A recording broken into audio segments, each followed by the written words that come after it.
আপনারা আছেন?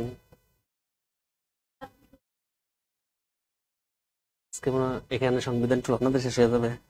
থাকছে ভালো হয়েছে।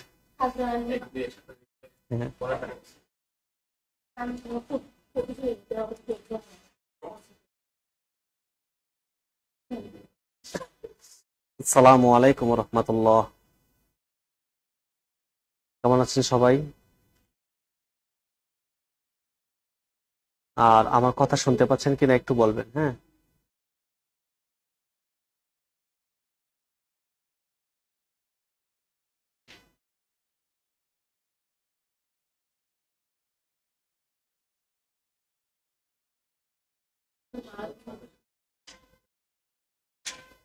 আচ্ছা আচ্ছা, তাহলে কথা শোনা যাচ্ছে না? সবার কথা একটু শোনা যাচ্ছে কিনা একটু কয়েকজন একটু বলবেন।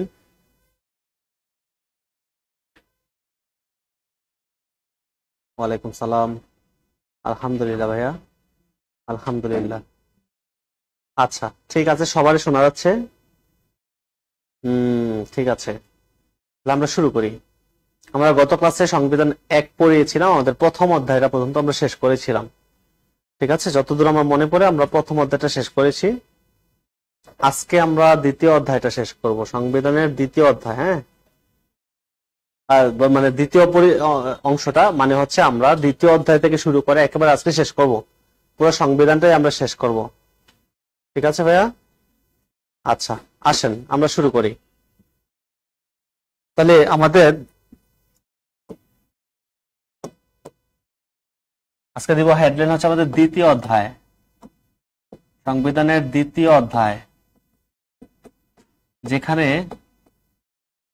আমাদের এই দ্বিতীয় অধ্যায়ের নাম হচ্ছে রাষ্ট্র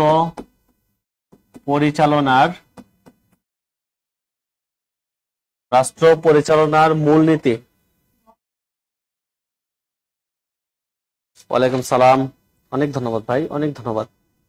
আচ্ছা,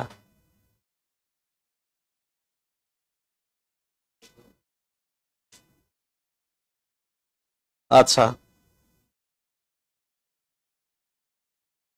আচ্ছা, সমস্যা নেই। যারা যারা হচ্ছে অনেকেই আছেন যারা প্রথম ক্লাসটা মিস করেছেন। হ্যাঁ, প্রথম ক্লাসটা মিস করেছেন, আপনারা আপনাদের গ্রুপের একটু নিচে যদি স্ক্রল করে নিচে যান, আমাদের প্রথম ক্লাসটা দেওয়া আছে। হ্যাঁ, সংবিধানের প্রথম ক্লাসটা আপনাদের গ্রুপে দেওয়া আছে, একটু কষ্ট করে দেখে নিতে হবে।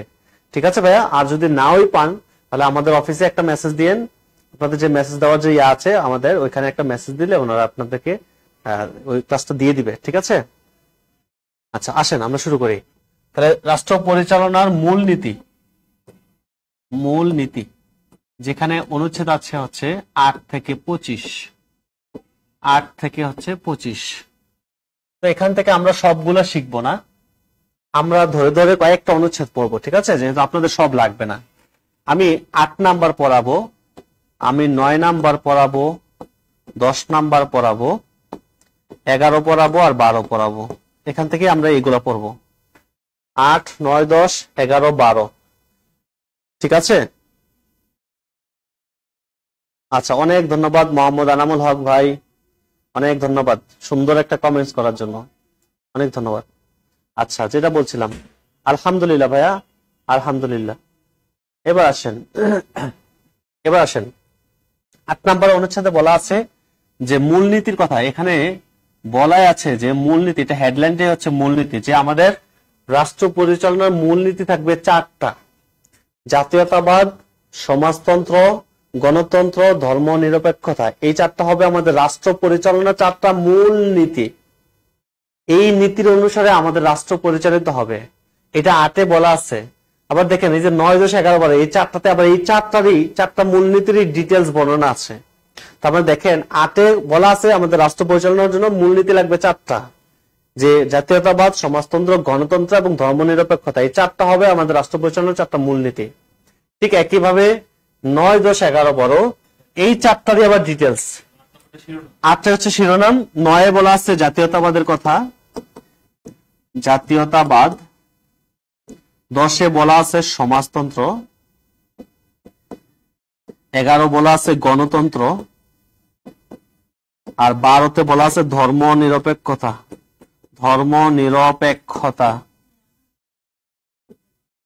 ঠিক আছে, এর মধ্যে আপনি মনে রাখবেন যে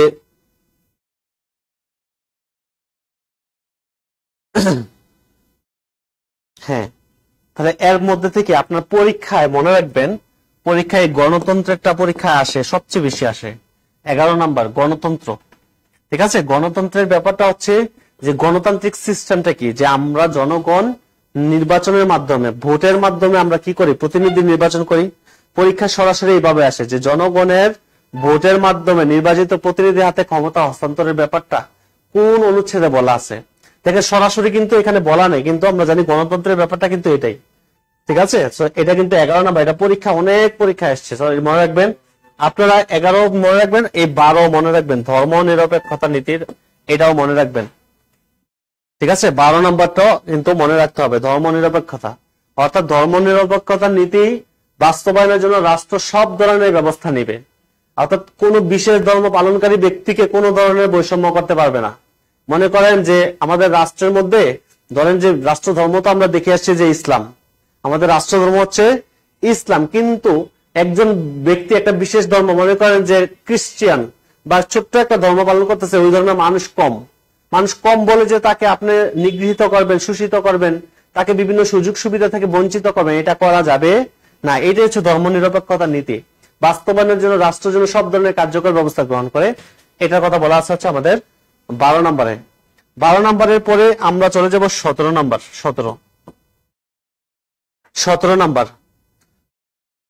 ঠিক আছে, অনেক ধন্যবাদ মোহাম্মদ হেদায়েতুল্লাহ ভাই, অনেক সুন্দর একটা কমেন্টস করার জন্য আপনাকে অনেক অসংখ্য ধন্যবাদ ভাই, অসংখ্য ধন্যবাদ। তাহলে 17 নাম্বার যেটা বলা আছে সেটা হচ্ছে যে অবৈতনিক ও বাধ্যতামূলক শিক্ষা। অবৈতনিক ও বাধ্যতামূলক শিক্ষার কথা বলা আছে, শিক্ষা রিলেটেড যেহেতু আপনাদের পরীক্ষা এটা আসার সম্ভাবনা আছে। ঠিক আছে, অবৈতনিক মানে কি ভাই, বেতন ছাড়া, ফ্রিতে। তবে এখানে যেটা বলা আছে যে আপনাদের মনে হইতে পারে যে স্যার তাহলে অবৈতনিক শিক্ষা যেহেতু ফ্রিতে শিক্ষার কথা বলা আছে, তাহলে আমরা কেন বেতন দিয়ে পড়াশোনা করি? আচ্ছা, না, এখানে যেটা বলা আছে যে রাষ্ট্র একটা স্তর পর্যন্ত ফ্রিতে শিক্ষার ব্যবস্থা করবে, সবার জন্য ফ্রিতে শিক্ষার ব্যবস্থা করবে। এখন আপনার কাছে মনে হতে পারে যে আমি অনার্সে পড়তেছি, আমি কেন বেতন দিচ্ছি? তার মানে রাষ্ট্র কর্তৃক সব স্তরে না, কিন্তু সব স্তরে যে রাষ্ট্র ফ্রি করবে এরকম না, রাষ্ট্র কর্তৃক নির্ধারিত একটা স্তর। রাষ্ট্র যদি মনে করে ক্লাস 5 পর্যন্ত ফ্রিতে দিবে সেটাই পারবে, রাষ্ট্র যদি মনে করে ইন্টারমিডিয়েট পর্যন্ত দিবে, এটা রাষ্ট্রের ব্যাপার। সো এই অবৈতনিক এবং বাধ্যতামূলক শিক্ষার কথা বলা আছে হচ্ছে আমাদের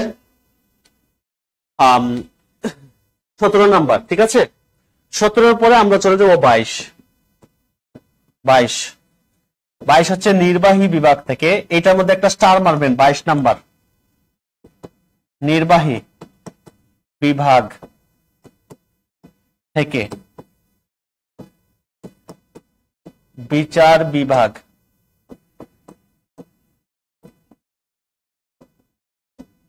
পৃথকীকরণের কথা বলা আছে, নির্বাহী বিভাগ থেকে বিচার বিভাগ পৃথকীকরণের কথা বলা আছে। তাহলে নির্বাহী বিভাগ থেকে বিচার বিভাগ পৃথকীকরণের কথা বলা আছে হচ্ছে আমাদের 22 নম্বর অনুচ্ছেদে। আচ্ছা, তো যেটা বলছিলাম এখানে নির্বাহী বিভাগ জিনিসটা কি আসলে, দেখেন নির্বাহী বিভাগ মনে রাখবেন রাষ্ট্রের মেন পাওয়ারটা যাদের হাতে থাকে, মেন পাওয়ার যারা অ্যাক্সেস করে তারাই হচ্ছে নির্বাহী বিভাগের অংশ। দেখেন আমি যদি আরো সহজ করে বলি, মনে রাখবেন আমাদের রাষ্ট্রের সর্বোচ্চ পোস্টে কে আছে বলেন তো? রাষ্ট্রপতি না? সর্বোচ্চ পোস্টে কিন্তু রাষ্ট্রপতি, এরপরে প্রধানমন্ত্রী, অন্যান্য মন্ত্রীরা আছে, এরপরে এমপিরা আছে, উপজেলা চেয়ারম্যান আছে, ইউনিয়ন পরিষদের চেয়ারম্যান সদস্য, এই তারা কিন্তু দেখেন রাষ্ট্রের মেইন পাওয়ারটা তাদের হাতে না, তারপরে তারা সবাই কিন্তু নির্বাহী বিভাগের অংশ। সরকারের একটা বিভাগ হচ্ছে নির্বাহী বিভাগ, যাদের হাতে মেইন পাওয়ারটা থাকে, যারা হচ্ছে রাষ্ট্রের মেইন পাওয়ার অ্যাক্সেস করে। ঠিক আছে, একটু পরে ফোন দিচ্ছি ক্লাসে। তো যেটা বলছিলাম, না ওরা ডিসি ইউনো তারা হচ্ছে সরকারি কর্মকর্তা, তারা সরকারের বিভাগ না। সরকারের কর্মকর্তা, সরকার তাদেরকে চালায়, ঠিক আছে। হ্যাঁ, তারা হচ্ছে তো সরকার হচ্ছে সরকারের বিভাগ আলাদা। আমরা নেক্সট ক্লাসে সরকার ব্যবস্থা যখন পড়বো তখন আমরা এই জিনিসগুলো আবার ক্লিয়ার হব, ঠিক আছে। তো এখন কথা হচ্ছে এই নির্বাহী বিভাগের আন্ডারে দেখেন বিচার বিভাগ থাকলে সমস্যাটা কি হতে পারে। বিচার বিভাগ বলছেন তো কোনটা, যারা বিচার টিচার করে, আমাদের সুপ্রিম কোর্ট আছে, অন্যান্য আদালত গুলো আছে, এরা হচ্ছে বিচার বিভাগ। এখন তাদের আন্ডারে থাকলে কি সমস্যা হবে? হ্যাঁ, কারণ দেখেন মনে করেন কোন জাজ কিন্তু তাহলে যদি বিচার বিভাগ যদি নির্বাহী বিভাগের আন্ডারেই থাকে তাহলে কিন্তু ফ্রিতে রায় দিতে পারবে না। কারণ কি, মনে করেন একজন জাজ একটা রায় দিল, সেটা যদি কোনো এমপির কোনো আত্মীয় স্বজনের বিপক্ষে চলে গেল, তখন সে কি করবে, তাকে যেহেতু তার আন্ডারে, তখন কি করবে, তাকে প্রশ্নবিদ্ধ করবে, তাকে বলবে, তাকে ফোর্স করবে যে এটা আপনি পাল্টান। তার মানে কি সমাজে সুশাসন সুশাসন নিশ্চিত হবে? সুশাসন কিন্তু নিশ্চিত হবে না। দেখেন আমরা কত হতভাগা জাতি। দেখেন 72 সালের সংবিধান পড়াচ্ছি আমি আপনাকে। 72 সালের সংবিধানে বলা হয়েছে যে নির্বাহী বিভাগ থেকে বিচার বিভাগ আলাদা থাকবে, মানে বিচার বিভাগ একটা স্বাধীন প্রতিষ্ঠান থাকবে যেখানে নির্বাহী বিভাগ কোনো হস্তক্ষেপ করতে পারবে না। কিন্তু সেই বিচার বিভাগ আমরা স্বাধীন করেছি কবে জানেন? আমাদের স্বাধীন হয়েছে 2007 সালে সংবিধানে বলা হয়েছিল। সেখান থেকে 30 বছর পরে এসে 2007 সালে এসে আমাদের এই বিচার বিভাগ স্বাধীন হয়, যদিও তথাকথিত স্বাধীন। দেখেন এটার জন্য 1995 সালে, এই তারিখটা একটু মনে রাখতে হবে যে 1995 সালে 1 নভেম্বর একজন সাবজজ ছিলেন, ওনার নাম হচ্ছে মাজদার হোসেন। এই মাজদার হোসেন উনি হচ্ছে মামলা করেন, রাষ্ট্রের বিরুদ্ধে মামলা করেন, যে উনি বলছেন যে যেহেতু আমাদের সংবিধানে বলাই আছে যে বিচার বিভাগ আলাদা থাকবে, আমরা কেন এই নির্বাহী বিভাগের আন্ডারে থাকবো। এই কারণে উনি কিন্তু রাষ্ট্রের বিরুদ্ধে মামলা করেন। ওনার নাম হচ্ছে মাজদার হোসেন। এবং এই মামলার রায় হয় কবে জানেন? 12 বছর লাগে এই মামলা রায় হইতে। উনি মামলা করছে 1995 সালে, সেই মামলা রায় হয় হচ্ছে 2007 সালে 1 নভেম্বর। এটার মধ্যে 3 স্টার মারবেন, 1 নভেম্বর। এই 2007 সালের 1 নভেম্বর আমাদের বিচার বিভাগ কিন্তু স্বাধীন হয়, ওই দিন রায় হয় এবং ওই দিনই কিন্তু বিচার বিভাগ স্বাধীন হয়। ঠিক আছে ভাইয়া? মানে কত শুনছিলাম যে যদি কোনো থানা পুলিশ একটা এলাকা থেকে কাউকে ধরে নিতে হয়, সেক্ষেত্রে ইউনিয়ন পুলিশ চেয়ারম্যান অথবা সিটি কর্পোরেশন চেয়ারম্যান। না, ওইটা কোনো সইয়া না। যারা এটা তো নরমালি তারা প্রভাব খাটায় বলে, কিন্তু অ্যাকচুয়াল নিয়মটা হচ্ছে কোর্টের অর্ডার। কোর্ট অর্ডার দিবে, ওই অর্ডার অনুযায়ী হচ্ছে সে তার দায়িত্ব পালন করবে। পুলিশের আলাদা কোনো ক্ষমতা নাই। কোর্ট অর্ডার, তারা হচ্ছে অর্ডার অনুযায়ী কাজ করে। ঠিক আছে? আচ্ছা, এখন আসেন তো আমাদের এই নির্বাহী বিভাগ থেকে বিচার বিভাগ স্বাধীনের কথা বলা হয়েছে 22 নম্বর অনুচ্ছেদে, এটা মনে রাখবেন। আর আমাদের বিচার বিভাগ স্বাধীন হয় 2007 সালের 1 নভেম্বর। যদিও আমরা আমাদের প্রিভিয়াস গভর্নমেন্টের আন্ডারও আমরা দেখেছি তারা সবসময় বিচার বিভাগকে 7 সালে স্বাধীন হয়েছে, কিন্তু তারপরে কি স্বাধীন দেখছি আমরা? তারা দেখতেন যে কোনো রায়ের মধ্যে তারা হস্তক্ষেপ করতো, নির্বাহী বিভাগ কিন্তু হস্তক্ষেপ করতো। তারা যেভাবে চাইতো বিচার বিভাগ সেইভাবে রায় দেওয়া লাগতো। বুঝছেন তো? তো এই হচ্ছে ব্যাপার। 22-এর পরে আমরা চলে যাব হচ্ছে 25 নাম্বার আন্ডারেই ছিল। দেখেন 72-এর সংবিধানে বলা ছিল স্বাধীন থাকবে, কিন্তু এটা কার্যকর করতে আমাদের মামলাও করা লাগছে। মামলা করছে, সেই মামলা রায় হয়েছে 2007 সালে। আমরা এমনি স্বাধীন করি নেই। আমরা কেমন হতভাগা জাতি, চিন্তা করেন। হ্যাঁ, আচ্ছা এবার আসেন 25 নম্বরে যেটা বলা আছে, বাংলাদেশের পররাষ্ট্রনীতির কথা বলা আছে। পররাষ্ট্রনীতির কথা বলা আছে। 25 নম্বর অনুচ্ছেদে। আচ্ছা, পররাষ্ট্রনীতির ব্যাপারটা কি মনে রাখবেন যে একটা রাষ্ট্রকে অন্য একটা রাষ্ট্রের সাথে যে তারা সম্পর্ক করে, একটা রাষ্ট্র আরেকটা রাষ্ট্রের সাথে, তারা আগে দেখে আপনার পররাষ্ট্রনীতিটা কি। এই যে মুক্তিযুদ্ধের সময় যে আমাদের পক্ষে ছিল রাশিয়া, বিপক্ষে ছিল হচ্ছে কি বলে যুক্তরাষ্ট্র, এটার কারণটা হচ্ছে আমাদের পররাষ্ট্রনীতিতে আমরা বলেছি যে আমাদের পররাষ্ট্রনীতিতে বলা ছিল যে আমরা হচ্ছে সমাজতান্ত্রিক কাঠামোতে বিশ্বাসী। এই যে দেখেন সমাজতন্ত্র আমাদের রাষ্ট্রের নীতি ছিল, মূলনীতির মধ্যে 4টার মধ্যে একটা ছিল না, সমাজতান্ত্রিক কাঠামো। তার মানে এই কারণে রাশিয়া সমাজতান্ত্রিক দেশ, কারণ তারা আমাদেরকে কি করেছে, তার মানে একটা দেশ আরেকটা দেশের সাথে যখন সম্পর্ক করে তখন তারা দেখে আপনার পররাষ্ট্রনীতিটা কি, এইভাবে কিন্তু সম্পর্ক করে। তো আমাদের পররাষ্ট্রনীতিতে বলা ছিল যে friendship to all malice two নান, মানে সবার সাথে বন্ধুত্ব, কারোর সাথে কি নয়, বৈরিতা নয়। আমরা এই নীতিতে কিন্তু আমরা চলি।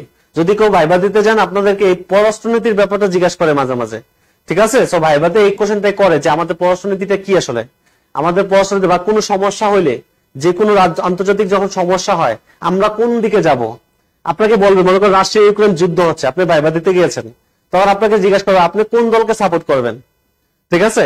তখন আপনাকে টেকনিক্যালি আপনি যদি বলেন এই দলকে সাপোর্ট করবেন, তখন বলবো ওইটা কেন নয়, আপনাকে পেছে ভালো হবে।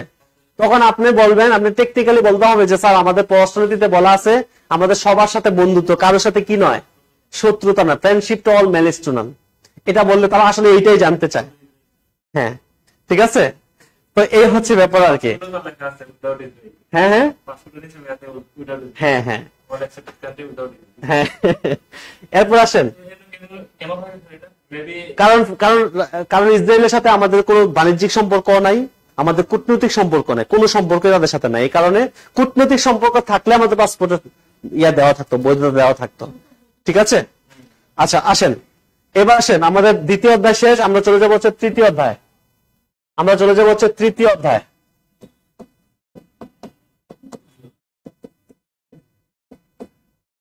আমাদের তৃতীয় অধ্যায়ের এটা হচ্ছে মৌলিক অধিকার। মৌলিক অধিকার, যেখানে অনুচ্ছেদ আছে 26 থেকে 47। মৌলিক অধিকার 26 থেকে 47।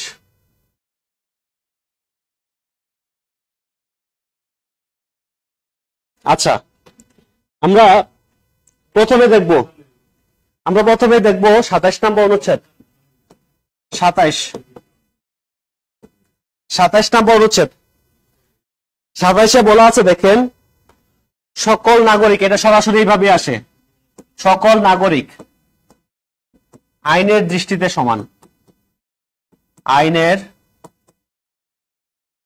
দৃষ্টিতে সমান এবং সমান আইনের আশ্রয় লাভের অধিকারী। সমান আইনের আশ্রয় লাভের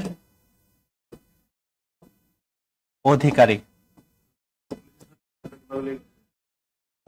হ্যাঁ, ঠিক আছে। তাহলে সকল নাগরিক আইনের দৃষ্টিতে সমান এবং সমান আইনের আশ্রয় লাভের অধিকারী, এটা হচ্ছে বলা আছে। এটা সরাসরি 27-এ বলা আছে যে আমরা সব বাংলাদেশের যত নাগরিক আছে সবাই আইনের দৃষ্টিতে সমান হবো, ঠিক আছে? এবং দেখেন, আপনি যেই আপনার জন্য যে আইন, ঠিক একইভাবে একজন মন্ত্রীর ছেলে তার জন্য কিন্তু সমান আইন, ঠিক আছে?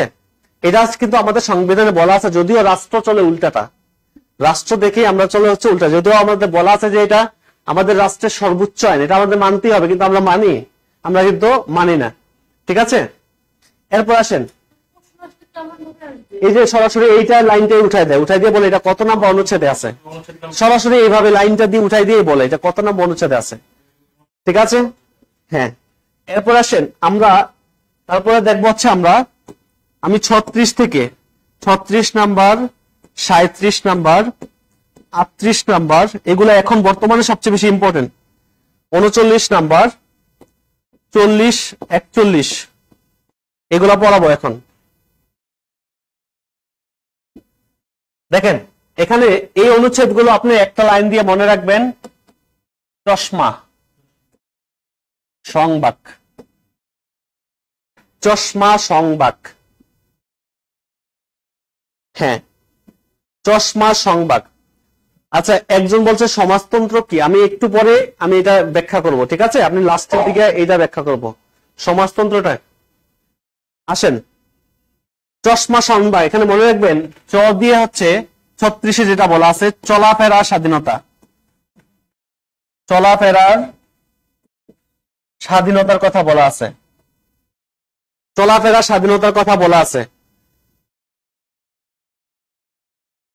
ঠিক আছে, এখানে যেটা বলা আছে যে প্রজাতন্ত্রের সীমানার মধ্যে, খেয়াল করেন আপনার চলাফেরার স্বাধীনতার মধ্যে বলা আছে যে প্রজাতন্ত্রের সীমানার মধ্যে যে কোনো জায়গায় আপনি যে কোনো সময় যাকে ইচ্ছা তাকে নিয়ে চলাফেরা করতে পারবেন। এই ক্ষেত্রে রাষ্ট্র, কোনো ব্যক্তি, কোনো প্রতিষ্ঠান আপনাকে কোনো ধরনের বাধা দিতে পারবে না।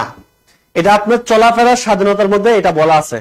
তবে একটা শর্ত খালি মনে রাখবেন, এটা বইয়ে নাই, তবে আমি বলে দিচ্ছি। শর্তটা হচ্ছে আপনার সাথে যে থাকবে সে কিন্তু বৈধ হতে হবে ভাই।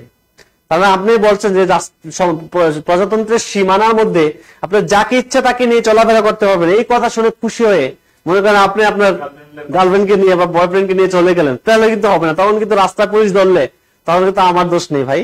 তাহলে আপনাকে যেটা করতে হবে সেটা হচ্ছে আপনার সাথে যে থাকবে অবশ্যই সে বৈধ হতে হবে। অনুচ্ছেদে বৈধতার কথা লেখা নাই, কিন্তু আমরা তো এটা আপনি মানতে গেলে বেঁচতে পারবেন, কারণ ওই জিনিস মানবেন না। ঠিক আছে, এ কারণে একটু সাবধান করে দিলাম। ওকে, এরপর আসেন সমা। এই সমা দিয়ে হচ্ছে সমাবেশের স্বাধীনতা। 37-এ বলা আছে সমাবেশের স্বাধীনতা, সমাবেশের স্বাধীনতা। তার মানে এখানে বলা আছে যে আপনি যে কোনো সমাবেশ করতে পারবেন, সমাবেশে যোগ দিতে পারবেন। এই ক্ষেত্রে কোনো ব্যক্তি, কোন রাষ্ট্র আপনাকে কখনো বাধা দিতে পারবে না। হ্যাঁ, ঠিক আছে। এই কারণে দেখবেন এই যে সমাবেশের স্বাধীনতা, মানে আপনি সমাবেশ করতে পারবেন, রাষ্ট্র আপনাকে, কেউ আপনাকে বাধা দিতে পারবে না।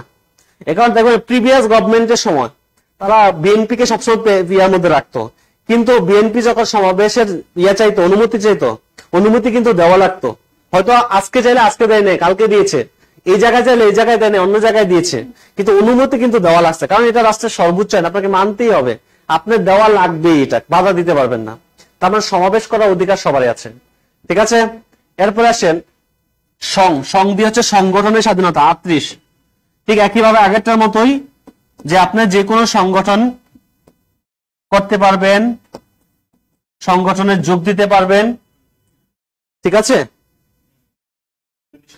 হ্যাঁ, নিষিদ্ধ সংগঠন ছাড়া যে কোনো সংগঠন আপনি করতে পারবেন, যোগ দিতে পারবেন।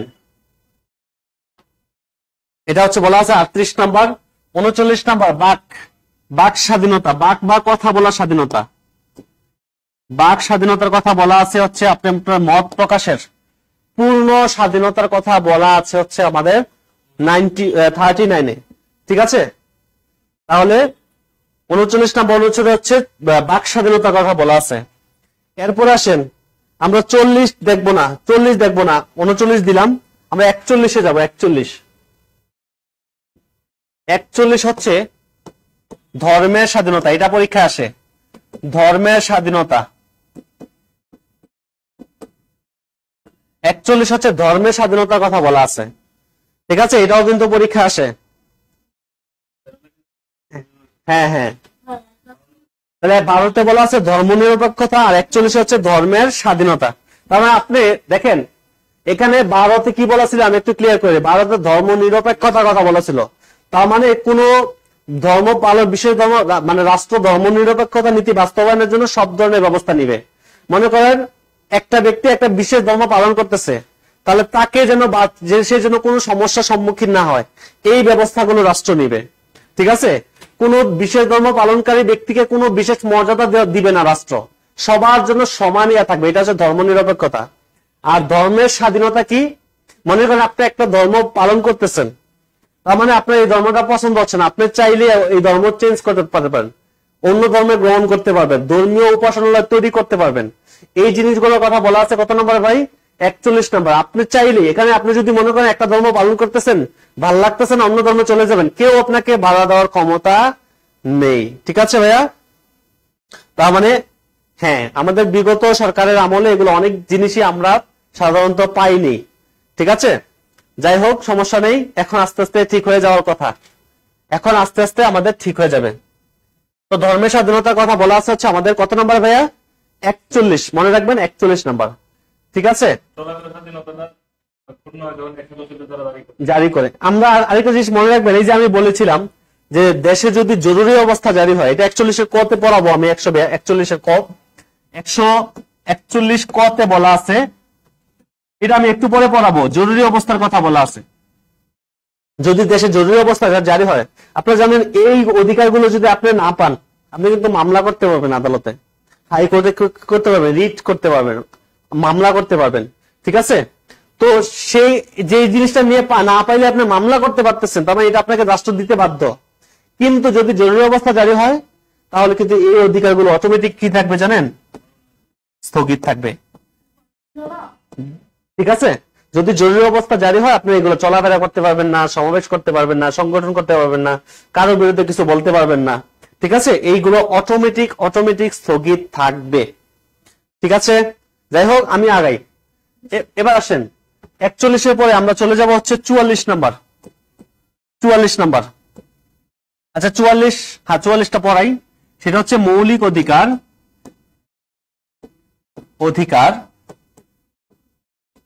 বলবৎকরণ। মৌলিক অধিকার বলবৎকরণ। মৌলিক অধিকার মানে হচ্ছে আপনার কোন, এই যে আমরা এতগুলো যে মৌলিক অধিকার আগেগুলো পড়ে আসলাম, এই মৌলিক অধিকারগুলো যদি না পান আপনি, তাহলে আপনি যে আদালতে মামলা করতে পারবেন, এই কথাটা বলা আছে কত নম্বরে ভাই, এই 44 নম্বরে। এবং এই মামলার রিটের ব্যাপারটা আবার বলা আছে কিন্তু 102-এ। 102 হচ্ছে রিটের ব্যাপারটা বলা আছে, আপনার যে মামলা আদালতে রিট করতে পারবেন, ওই রিটের কথাটা বলা আছে 102। তাহলে আমরা এগুলো পরে পড়বো, জাস্ট টুকে রাখেন পাশাপাশি, এই 44-এর সাথে 102 মিলবে, কারণ 102 এর রিটের কথা বলা আছে। আর আপনি যদি মৌলিক অধিকারগুলো না পান, আদালতে যে রিট করতে পারবেন, সেই কথাটা বলা আছে হচ্ছে আমাদের 44 নম্বরে। ঠিক আছে, আচ্ছা এরপর আসেন, আমাদের এই অধ্যায় শেষ, তৃতীয় অধ্যায় শেষ, আমরা চলে যাব চতুর্থ অধ্যায়।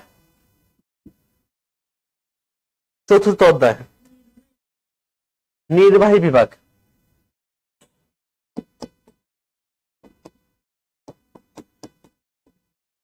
যেখানে অনুচ্ছেদ আছে কয়টা ভাই, অনুচ্ছেদ আছে 48 থেকে 64। 48 থেকে 64। ঠিক আছে, আচ্ছা এবার আসেন 48 নম্বরে যেটা বলা আছে, রাষ্ট্রপতির কথা বলা আছে। এখানে দেখবেন রাষ্ট্রপতি কিছু সুপার পাওয়ার দেখবেন, যদিও আমরা জানি যে আমাদের রাষ্ট্রপতির আসলে কোনো পাওয়ারই নেই। রাষ্ট্রপতির মেইন কাজ কি জানেন, রাষ্ট্রপতির মেইন কাজ হচ্ছে প্রধানমন্ত্রী পরামর্শ শোনা, এছাড়া আর অন্য কোনো কাজ নাই। উনি বসে বসে খালি প্রধানমন্ত্রীর পরামর্শ শুনবে, সেই অনুযায়ী কাজ করবে। বাংলাদেশের রাষ্ট্রপতির এছাড়া কোনো কাজ নাই। প্রধানমন্ত্রীর পরামর্শ ছাড়া রাষ্ট্রপতি একটা কাজই করতে পারে, সেটা কি জানেন, প্রধান বিচারপতি নিয়োগ দিতে পারে। এছাড়া আর কোনো কাজে প্রধানমন্ত্রীর পরামর্শ ছাড়া করতে পারে না। তাহলে আমরা এক কথায় বলতে পারি, বলবৎকরণ মানে হচ্ছে, একজন বলছে বলবৎকরণ মানে কি, বলবৎকরণ মানে আপনি এটা রাখার জন্য, মনে করেন মৌলিক অধিকার পাচ্ছেন না, তাহলে এই জিনিসটা পাওয়ার জন্য যে আপনি একটা অধিকার পাবেন, এটাকে বলবৎকরণ বলা হচ্ছে, কার্যকর করার কথা বলা হচ্ছে। ঠিক আছে ভাইয়া, আচ্ছা তো এই হচ্ছে ব্যাপার। হ্যাঁ, এখন কথা হচ্ছে এই যে রাষ্ট্রপতি 48-এ বলা আছে যে বাংলাদেশে একজন রাষ্ট্রপতি থাকবে, যিনি হচ্ছে সর্বোচ্চ পোস্টের অধিকারী হবে। মনে রাখবেন রাষ্ট্রপতির কোনো পাওয়ার নাই, কিন্তু সকল কাজ হবে রাষ্ট্রপতির নামে, সকল কাজ। মনে করেন একটা আপনি আইন বানাবেন, সেই আইনটা কার নামে হবে, রাষ্ট্রপতির নামে। আপনি একটা লোককে নিয়োগ দিবেন, কার নামে হবে, রাষ্ট্রপতির নামে। বাইরের কোন দেশের সাথে একটা ডিলিংস করবেন, কার নামে হবে, একেবারে এভরিথিং সবকিছু হবে কার নামে, রাষ্ট্রপতির নামে। কিন্তু ওনার কিন্তু কোনো পাওয়ার নাই, উনি হচ্ছে প্রধানমন্ত্রীর পরামর্শ ছাড়া কোনো কিছু করতে পারে না। সবকিছু তো প্রধানমন্ত্রীর পরামর্শ নিয়ে করতে হয়। শুধু একটা হ্যাঁ নামে হচ্ছে ওনার সব কাজ ওনার নামে হচ্ছে, কিন্তু পাওয়ার অ্যাক্সেস করবে কাকে, প্রধানমন্ত্রী। মেইন পাওয়ার অ্যাক্সেস করবে হচ্ছে প্রধানমন্ত্রী। এটা হচ্ছে সংসদীয় সরকার ব্যবস্থা, সাধারণত এই নিয়মটাই চলে। ঠিক আছে, এরপর আসেন 49-এ যেটা বলা আছে দেখেন, 49-এ রাষ্ট্রপতির ক্ষমা প্রদর্শন।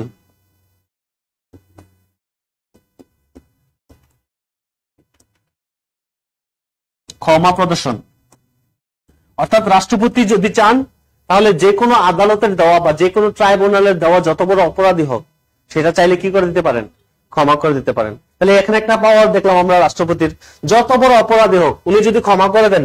বাংলাদেশে এমন কোন আদালত নেই যে হচ্ছে তাকে প্রশ্নবিদ্ধ করবে। ঠিক আছে, এরপরে আসেন 49-এর পরে 50 নাম্বার দেখেন, রাষ্ট্রপতির পদের মেয়াদ। পদের মেয়াদ আপনারা জানেন যে আমাদের রাষ্ট্রপতি সর্বোচ্চ কয়বার রাষ্ট্রপতি হতে পারে একজন ব্যক্তি? রাষ্ট্রপতির পদের মেয়াদ কত জানি না, রাষ্ট্রপতির পদের মেয়াদ হচ্ছে 2 বার। 2 বার একজন ব্যক্তি, বছর এটা নির্দিষ্ট না, কিন্তু 2 বার, সর্বোচ্চ 2 বার তার জীবনে 2 বার উনি রাষ্ট্রপতি হতে পারবেন, 2 মেয়াদে রাষ্ট্রপতি হতে পারবেন। ঠিক আছে, এটা মনে রাখতে হবে, সর্বোচ্চ 2 বার হচ্ছে রাষ্ট্রপতি হতে পারবে। এরপর আসেন 50-এর পরে 51 নাম্বার। 51তে বলা আছে রাষ্ট্রপতির দায় মুক্তি। এই যে দেখেন এই আটা দেখেন, এখানে আরেকটা সুপার পাওয়ার। আমরা 49-এ দেখছি যে রাষ্ট্রপতি কি করতে পারেন, যত বড় অপরাধী হোক সেটা কি করতে পারেন, ক্ষমা করে দিতে পারেন 49-এ। আর 51-তে দেখলাম রাষ্ট্রপতির দায় মুক্তি। দায় মুক্তির ব্যাপারটা হচ্ছে যে রাষ্ট্রপতি তার কাজ করার সময় যদি যাই কিছুই করেন, তার দায়িত্ব পালনের সময় যাই কিছু করেন, বাংলাদেশে কোনো আদালতে তার বিরুদ্ধে গ্রেপ্তারি পরোয়ানা জারি করা যাবে না, তার বিরুদ্ধে কোনো মামলা করা যাবে না, তাকে কোনো প্রশ্নবিদ্ধ করা যাবে না।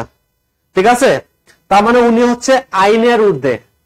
তাহলে দেখেন তো এখানে 2টা সুপার পাওয়ার পাইলাম না? একটা হচ্ছে বড়, যত বড় অপরাধী হোক সেটা ক্ষমা করে দিতে পারে, আর একটা হচ্ছে উনি যাই কিছু করে কারো কাছে কি করতে হবে না, জবাবদিহিতা করতে হবে না, কোনো আদালতে তার বিরুদ্ধে মামলা পরোয়ানা জারি, গ্রেপ্তারি পরোয়ানা জারি করা যাবে না, মামলা করা যাবে না। তাহলে এই 2টা সুপার পাওয়ার যদি আপনি আমি পাইতাম তাহলে কি করতাম ভাই, চিন্তা করে দেখেন। ঠিক আছে, তাহলে দেখেন এরকম যদি পাওয়ার পায় যে কোনো ব্যক্তি বিগড়ে যেতে পারে। তাহলে এখন দেখেন এরকম পাওয়ার পাইলে মনে করেন একজন রাষ্ট্রপতি এমন কোন কাজ করলো যেটা রাষ্ট্রের জন্য ক্ষতি হতে পারে না ভাই, এরকম পাওয়ার পাইলে তো যে কোনো কিছু করতে পারে, রাষ্ট্রকে আরেকজনের কাছে বিক্রি করে দিতে পারে, তখন তো কি করবেন? তাহলে সেইটার লাগাম টেনে দেওয়া হয়েছে এই 52 নম্বর উচ্ছেদে। 52 নাম্বারটা 3 স্টার। ঠিক আছে, তাহলে রাষ্ট্রপতি এখানে যেটা বলা আছে রাষ্ট্রপতির, এটার মধ্যে 3 স্টার হবে, রাষ্ট্রপতির অভিশংসন। রাষ্ট্রপতির অভিশংসনের কথা বলা আছে। ঠিক আছে, রাষ্ট্রপতির অভিশংসন।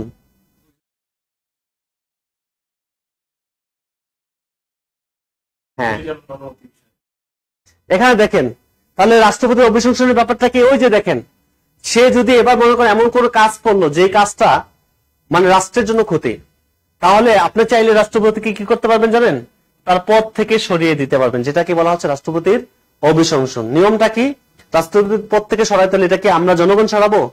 এই কাজটা কার হাতে? সংসদ সদস্যদের হাতে। সংসদ লাগবে, সংসদ সদস্য লাগবে।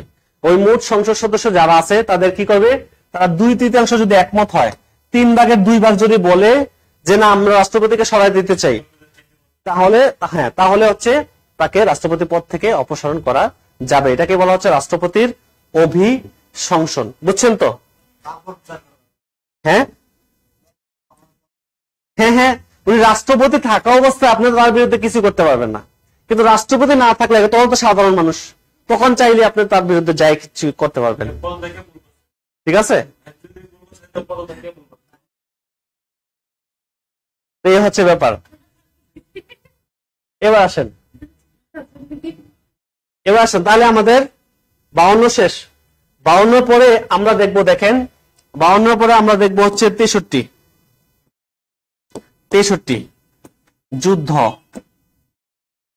যুদ্ধ ঘোষণা। 63 হচ্ছে যুদ্ধ ঘোষণা।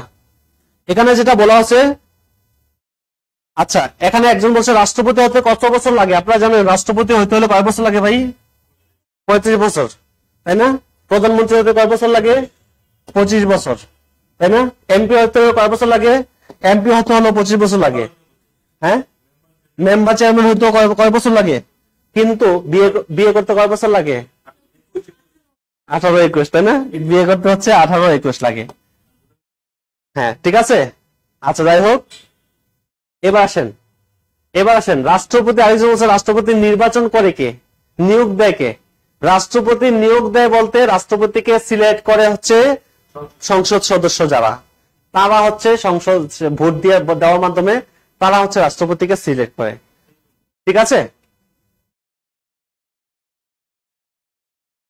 আচ্ছা, এরপর আসেন রাষ্ট্রপতি। হ্যাঁ হ্যাঁ, দেখেন একজন বলছে সংসদ সদস্য ছাড়া কি পদত্যাগ করানো সম্ভব? সংসদ সদস্য ছাড়া সাংবিধানিক ভাবে পদত্যাগ করানো সম্ভব না, কারণ আমাদের সংবিধানে বলাই আছে যে তাদেরকে যদি পদত্যাগ করাতে চান তাহলে সংসদ লাগবে, সংসদ সদস্যরা যারা আছে তাদের 2/3 ভোট লাগবে। এখন যে আমাদের বর্তমান যে সমস্যাটা, যে রাষ্ট্রপতিকে সে যে একটা কাজ করছে, অসদাচরণ করেছে, ঠিক আছে, একটা কথা বলে অস্বীকার করছে, তার মানে সে তো অসদাচরণ করেছে, তাকে তো পদ থেকে সরাই দিতে পারতো যদি সংসদ থাকতো। যেহেতু সংসদ নাই, সংবিধান নাই, যে সংসদ সদস্য নাই, আমরা সাংবিধানিক ভাবে তাকে পদ থেকে সরাতে পারবো না। তবে বর্তমান যে সরকার আছে, অন্তর্বর্তীকালীন সরকার, তারা তো সাংবিধানিক সরকার না, তো তারা সংবিধান মানা দরকার কি? তারা এমনি রাষ্ট্রপতিকে সরাই দিতে পারবে। যেহেতু তারা সাংবিধানিক সরকার না, এ কারণে তারা চাইলে রাষ্ট্রপতিকে কি করতে পারবে? সরাইতে পারবে, কোনো বাধা নেই, কোনো বাধা নেই। হ্যাঁ, এবার আসেন আচ্ছা বলেন তো, বাংলাদেশের যুদ্ধ ঘোষণা কে করতে পারে? রাষ্ট্রপতি করতে পারে। মনে রাখবে, যুদ্ধ ঘোষণা করবে রাষ্ট্রপতি। তবে ওই বলছিলাম প্রধানমন্ত্রী কি লাগবে? পরামর্শ লাগবে। এখানে সংসদের অনুমতি লাগবে, তাকে সংসদের অনুমতি নিতে হবে। সংসদের অনুমতি মানে প্রধানমন্ত্রীর অনুমতি। কেমনে বুঝছেন? সংসদের নেতা কি ভাই? প্রধানমন্ত্রী না? তার মানে প্রধানমন্ত্রী অনুমতি না দেওয়া কি সংসদ অনুমতি দিবে? তার মানে প্রধানমন্ত্রী অনুমতি দেওয়া মানে সংসদের অনুমতি দেওয়া। ঠিক আছে? আচ্ছা, 63 পরে 64 নাম্বার, খুবই ইম্পর্টেন্ট। 64 স্টার হবে। 64 হচ্ছে অ্যাটর্নি জেনারেল। অ্যাটর্নি জেনারেল না, অ্যাটর্নি জেনারেল আলাদা পোস্ট, সেনাপ্রধান না। অ্যাটর্নি জেনারেল হচ্ছে রাষ্ট্রের প্রধান আইনজীবী, উনি হচ্ছে রাষ্ট্রের প্রধান আইনজীবী, হচ্ছে অ্যাটর্নি জেনারেল। এবং অ্যাটর্নি জেনারেল নিয়োগ দিবে রাষ্ট্রপতি। অ্যাটর্নি জেনারেলের পদের মেয়াদ কিন্তু নির্দিষ্ট না। অ্যাটর্নি জেনারেলের পদের মেয়াদ নির্দিষ্ট না, রাষ্ট্রপতির ইচ্ছা অনুযায়ী। যতদিন ইচ্ছা রাষ্ট্রপতি চাইবেন ততদিনই ওনার পদে অধিষ্ঠিত থাকতে পারবেন। ঠিক আছে, এই হচ্ছে ব্যাপার।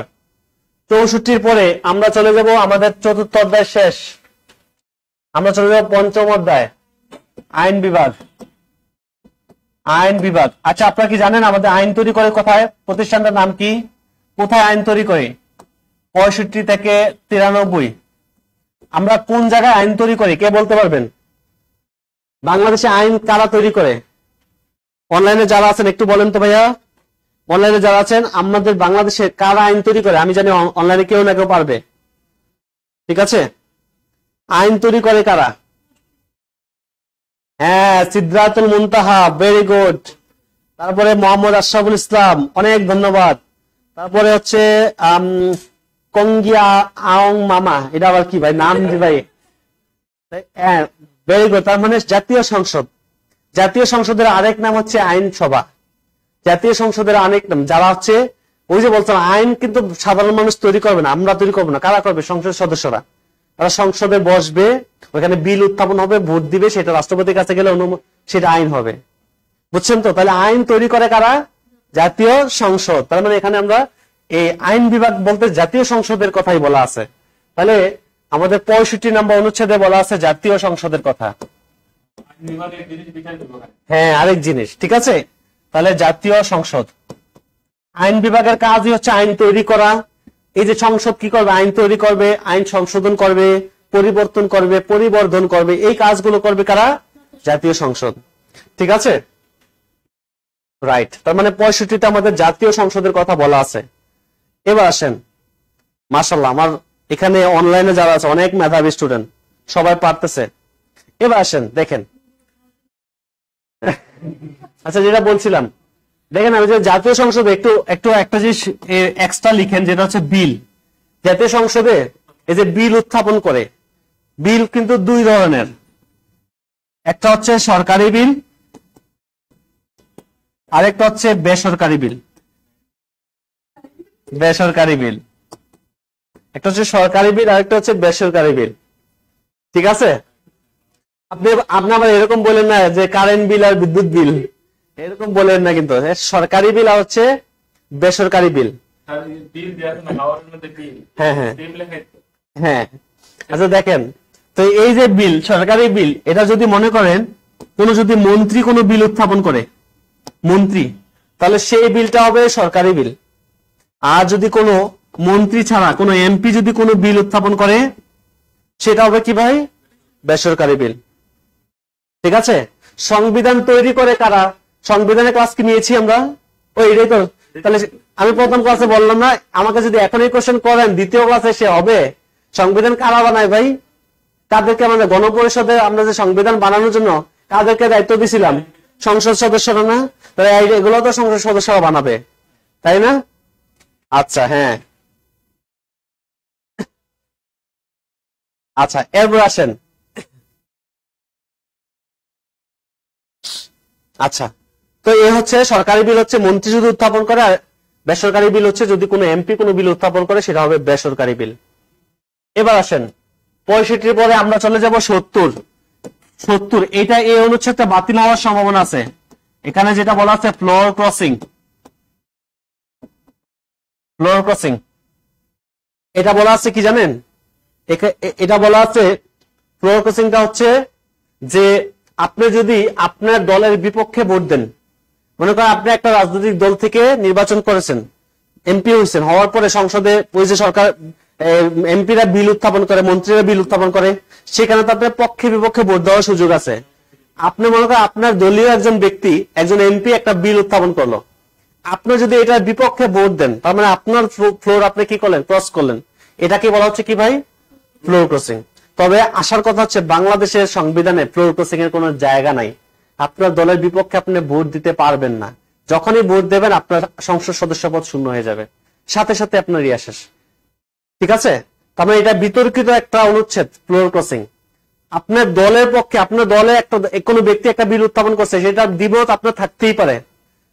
যদি না থাকে সমাজের মানে সুশাসন নিশ্চিত হবে না, অ্যাকচুয়াল গণতান্ত্রিক সিস্টেম থাকবেই না। হ্যাঁ, তাই এই ফ্লোর ক্রসিংটা আসলে আমাদের সংবিধানে রাখাই হয়েছে যে আপনার দলের বিপক্ষে আপনি ভোট দিতে পারবেন না। এটা তো হইতে পারে না ভাই। মনে করে একজন একটা বিল উত্থাপন করছে যেটার মধ্যে দুর্নীতি আছে, আপনি চাইলে কি এটার বিপক্ষে যাইতে পারেন না? অবশ্যই যাওয়ার সুযোগ আছে, কিন্তু এটা কিন্তু নাই আমাদের সংবিধানে, কিন্তু এটা কিন্তু নেই। 70 পরে আমরা চলে যাব 75 হচ্ছে কোরাম। 75 হচ্ছে কোরামের কথা বলা আছে।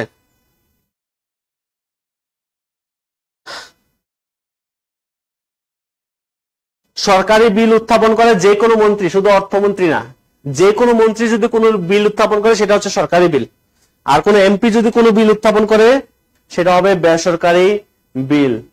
রাইট। এবার আসেন কোরাম মানে কি? কোরাম হচ্ছে আপনারা জানেন সংসদের অধিবেশন যে বসে, অধিবেশনে আহ্বান করে কে? রাষ্ট্রপতি কিন্তু অধিবেশনের আহ্বান করে। এই যে অধিবেশন বসতে হলে মিনিমাম হচ্ছে 60 জন এমপি উপস্থিত থাকতে হয়। 60 জন সংসদ সদস্য উপস্থিত না থাকলে কিন্তু কোরাম হয় না। যেমন আজকের ক্লাসে আমার কোরাম পূরণ হয় নাই, স্টুডেন্টই নাই একেবারে। অনলাইনে আছে, তাহলে হ্যাঁ, আচ্ছা, তার মানে হচ্ছে যে মিনিমাম 60 জন যদি উপস্থিত থাকে তাহলে আপনার কোরাম হবে, এছাড়া কিন্তু কোরাম হবে মানে সংসদ অধিবেশন হবে, না হলে অধিবেশন হবে না। এটাকে বলা হচ্ছে কোরাম।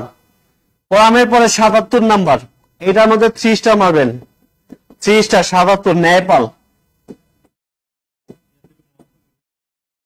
নেপালের কথা বলা আছে। 77 হচ্ছে নেপালের কথা বলা আছে যে নেপাল হচ্ছে এমন একজন ব্যক্তি যিনি হচ্ছে সবসময় ন্যায়ের পক্ষে কাজ করবে। মানে হচ্ছে যে সে হচ্ছে যে কোনো ব্যক্তির, রাষ্ট্রপতি ছাড়া যে কোনো ব্যক্তির যে কোনো ফাইল তদন্ত করতে পারবে, সে হোক এমপি, সে হোক মন্ত্রী, সে হোক কোনো সরকারি বড় কর্মকর্তা। এবং এই কারণে তার যে একটা সুপার পাওয়ার এখানে আছে, এই কারণে বাংলাদেশে কোন সরকার আজ পর্যন্ত নেপাল পদে কাউকে দেখছেন? তার মানে আজ পর্যন্ত সাহস করেনি কাউকে নিয়োগ দিতে, এই পদে কাউকে নিয়োগ দেয় নাই। যেহেতু সে যে কোনো ব্যক্তি যে কোনো ফাইল তদন্ত করতে পারবে, তার বিরুদ্ধে মানে অ্যাকশনে যেতে পারবে, এই কারণে কিন্তু কোন সরকার এই নেপাল পদে কাউকে নিয়োগ দেয় নাই। এটা এবার হচ্ছে না, এবার এটা হইতে পারে। সংস্কার কমিটির কাছে এটা বড় একটা ইস্যু আমরা দেখলাম। ঠিক আছে, আচ্ছা আচ্ছা। তো এই যে নেপাল পদটা সর্বপ্রথম সৃষ্টি করা হচ্ছে সুইডেন। নেপাল পদটা সর্বপ্রথম সৃষ্টি করে সুইডেন 1809 সালে। ঠিক আছে, 1809 সালে। আরেকবার আরেকবার বলছি, এটা হচ্ছে ন্যায়পাল হচ্ছে এমন একজন ব্যক্তি যিনি রাষ্ট্রের যে কোনো ব্যক্তির যে কোনো ফাইল তদন্ত করতে পারবে, তার বিরুদ্ধে অ্যাকশনে যেতে পারবে, উনি হচ্ছে ন্যায়পাল। ন্যায়পাল পদে একাধিক ব্যক্তি থাকতে পারে, একাধিক ব্যক্তি, তাদের কাজই হবে ন্যায়ের পক্ষে কাজ করা। এই কারণে বাংলাদেশে দেখেন কোন সরকার আজ পর্যন্ত এখন পর্যন্ত কোন ব্যক্তিকে ন্যায়পাল পদে নিয়োগ দেয় নাই। আপনারা শুনেনও নাই কখনো ন্যায়পাল পদে কি আছে। বাংলাদেশে কোন ন্যায়পাল আছে? কোন ন্যায়পাল কিন্তু, হ্যাঁ হ্যাঁ অন্য প্রতিষ্ঠান আছে, কিন্তু ন্যায়পাল পদে কিন্তু কাউকে নিয়োগ দেওয়া হয় নাই। ঠিক আছে, আচ্ছা এরপর আসেন, আমাদের ৭৭ শেষ, আমরা চলে যাব হচ্ছে 92 নম্বর অনুচ্ছেদ। আচ্ছা 92 না, এটা হচ্ছে 93। এটা হচ্ছে রাষ্ট্রপতির অধ্যাদেশ, অধ্যাদেশ জারি। এই জিনিসটা কি বুঝছেন? অধ্যাদেশ, রাষ্ট্রপতির অধ্যাদেশ প্রণয়ন ক্ষমতা, যেটা হচ্ছে আমাদের 93 নম্বর অনুচ্ছেদে বলা আছে, 93। এই অধ্যাদেশ জিনিস হচ্ছে রাষ্ট্রপতির একটা স্পেশাল অর্ডার। আপনারা জানেন যে নরমালি একটা অধিবেশন থেকে আরেকটা অধিবেশনের দূরত্ব কতদিন? কতদিন পর পর অধিবেশন বসে? 2 মাস। 60 দিন পর পর অধিবেশন বসে। অধিবেশনে বসার উদ্দেশ্যটা কি? তারা অধিবেশনে বসে বিভিন্ন আইন বানায়, তৈরি করে, সংশোধন করে, এই কাজগুলোই তো করে। এখন মনে করেন একটা অধিবেশন এই সপ্তাহে শেষ হইলো, তাহলে আবার কবে বসবে? আবার 2 মাস পরে গিয়ে বসবে। কিন্তু ধরেন এমন একটা পরিস্থিতি সৃষ্টি হলো এই সপ্তাহের মধ্যেই, যে রাষ্ট্রের মনে করেন এমন একটা বিশৃঙ্খল অবস্থা বা এমন একটা পরিস্থিতি সৃষ্টি হলো যে ইমিডিয়েট একটা আইন বানাইতে হবে। আইন তো সাধারণ মানুষ বানাইতে পারে না, আইন বানাইতে হলে সংসদ সদস্য লাগবে, তাদের অধিবেশনে বসতে হবে। কিন্তু অধিবেশন তো 2 মাস পরে গিয়ে বসবে আবার, তাহলে আমরা কি 2 মাসের জন্য ওয়েট করবো? তখন রাষ্ট্রপতি একটা স্পেশাল অর্ডারের মাধ্যমে আইন বানাতে পারে, যেটাকে বলি আমরা কি ভাই বলেন তো? অধ্যাদেশ। 3 স্টার, এটার মধ্যে 3 স্টার মারেন। আইন বানাতে হবে, স্পেশাল অর্ডারের মাধ্যমে উনি একটা আইন ইয়ে করতে পারবেন, এটাকেই বলা হয় হচ্ছে অধ্যাদেশ। ঠিক আছে, আচ্ছা এরপর আসেন 93। আমাদের আইন বিভাগ শেষ, আইন বিভাগ শেষ। আমরা দেখবো হচ্ছে এবার বিচার বিভাগ। বিচার বিভাগ যেখানে 94 থেকে 117 পর্যন্ত আছে বিচার বিভাগ। মনে রাখবেন 94 নম্বর অনুচ্ছেদ সুপ্রিম কোর্ট সম্পর্কে বলা আছে। সুপ্রিম কোর্ট, সুপ্রিম কোর্ট সম্পর্কে বলা আছে যে বাংলাদেশে একটা সর্বোচ্চ আদালত থাকবে, যেটার নাম হবে কি ভাইয়া? Supreme court. মনে রাখবেন সুপ্রিম কোর্ট 2টা বিভাগ নিয়ে গঠিত হবে। সুপ্রিম কোর্ট 2টা বিভাগ নিয়ে গঠিত হবে। বিভাগ 2টা হচ্ছে আহা বিভাগ। আহা মানে কি? আ দিয়ে হচ্ছে আপিল, আর হা দিয়ে হচ্ছে হাইকোর্ট। এই 2টা বিভাগ নিয়ে হচ্ছে সুপ্রিম কোর্ট গঠিত হবে। একটা হচ্ছে আপিল বিভাগ, একটা হচ্ছে হাইকোর্ট বিভাগ। এই আহা বিভাগ নিয়ে হচ্ছে আমাদের সুপ্রিম কোর্ট গঠিত হবে।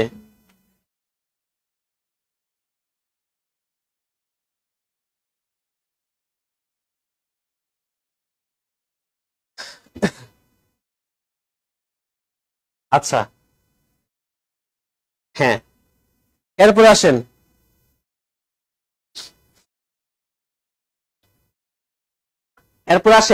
আমাদের 94 পরে আমরা দেখবো হচ্ছে 95। এটাও খুব ইম্পর্টেন্ট, এগুলা প্রত্যেকটা ইম্পর্টেন্ট। 95 আমি একটু আগে বলেছি যে রাষ্ট্রপতি প্রধানমন্ত্রী পরামর্শ ছাড়া একটা কাজ করতে পারে, সেটা কি জানেন? কাকে নিয়োগ দেওয়া? প্রধান বিচারপতিকে। বিচারপতি না শুধু, সুপ্রিম কোর্টে অনেক বিচারপতি আছে, কিন্তু প্রধান বিচারপতি কয়জন? একজনই বাংলাদেশের প্রধান বিচারপতি আছে। ওই প্রধান বিচারপতি নিয়োগের কথা 95-তে বলা আছে। প্রধান বিচারপতি নিয়োগের কথা বলা আছে। প্রধান বিচারপতি নিয়োগ দিবে কে ভাই? রাষ্ট্রপতি। ঠিক আছে, প্রধান বিচারপতি নিয়োগ দিবে হচ্ছে রাষ্ট্রপতি। রাষ্ট্রপতি প্রধান বিচারপতি যে নিয়োগ দিবেন, প্রধান বিচারপতির পদের মেয়াদ কত বছর জানেন? প্রধান বিচারপতির পদের মেয়াদ কত বছর? অনলাইনে যারা আছেন একটু বলেন তো, প্রধান বিচারপতির পদের মেয়াদ কত বছর? প্রধান বিচারপতির পদের মেয়াদ একজন বলছে 5 বছর, ইয়াসিন মোল্লা 67 বছর, 67 বছর। একজন বলছে 1 বছর। কেন 1 বছর কেন ভাই? একজন বলছে 4 বছর, 9 বছর, 9 বছর, তাই না? আচ্ছা, আপনারা একটু লিখে নেন, এই যে প্রধান বিচারপতির উনি কিন্তু একজন সরকারি কর্মকর্তা, উনি কিন্তু এটা কিন্তু ওনাদের সরকারি চাকরি, ঠিক আছে? প্রধান বিচারপতির পদের মেয়াদ হচ্ছে 67 অথবা 5, যেটা আগে হবে 67 অথবা 5, ঠিক আছে?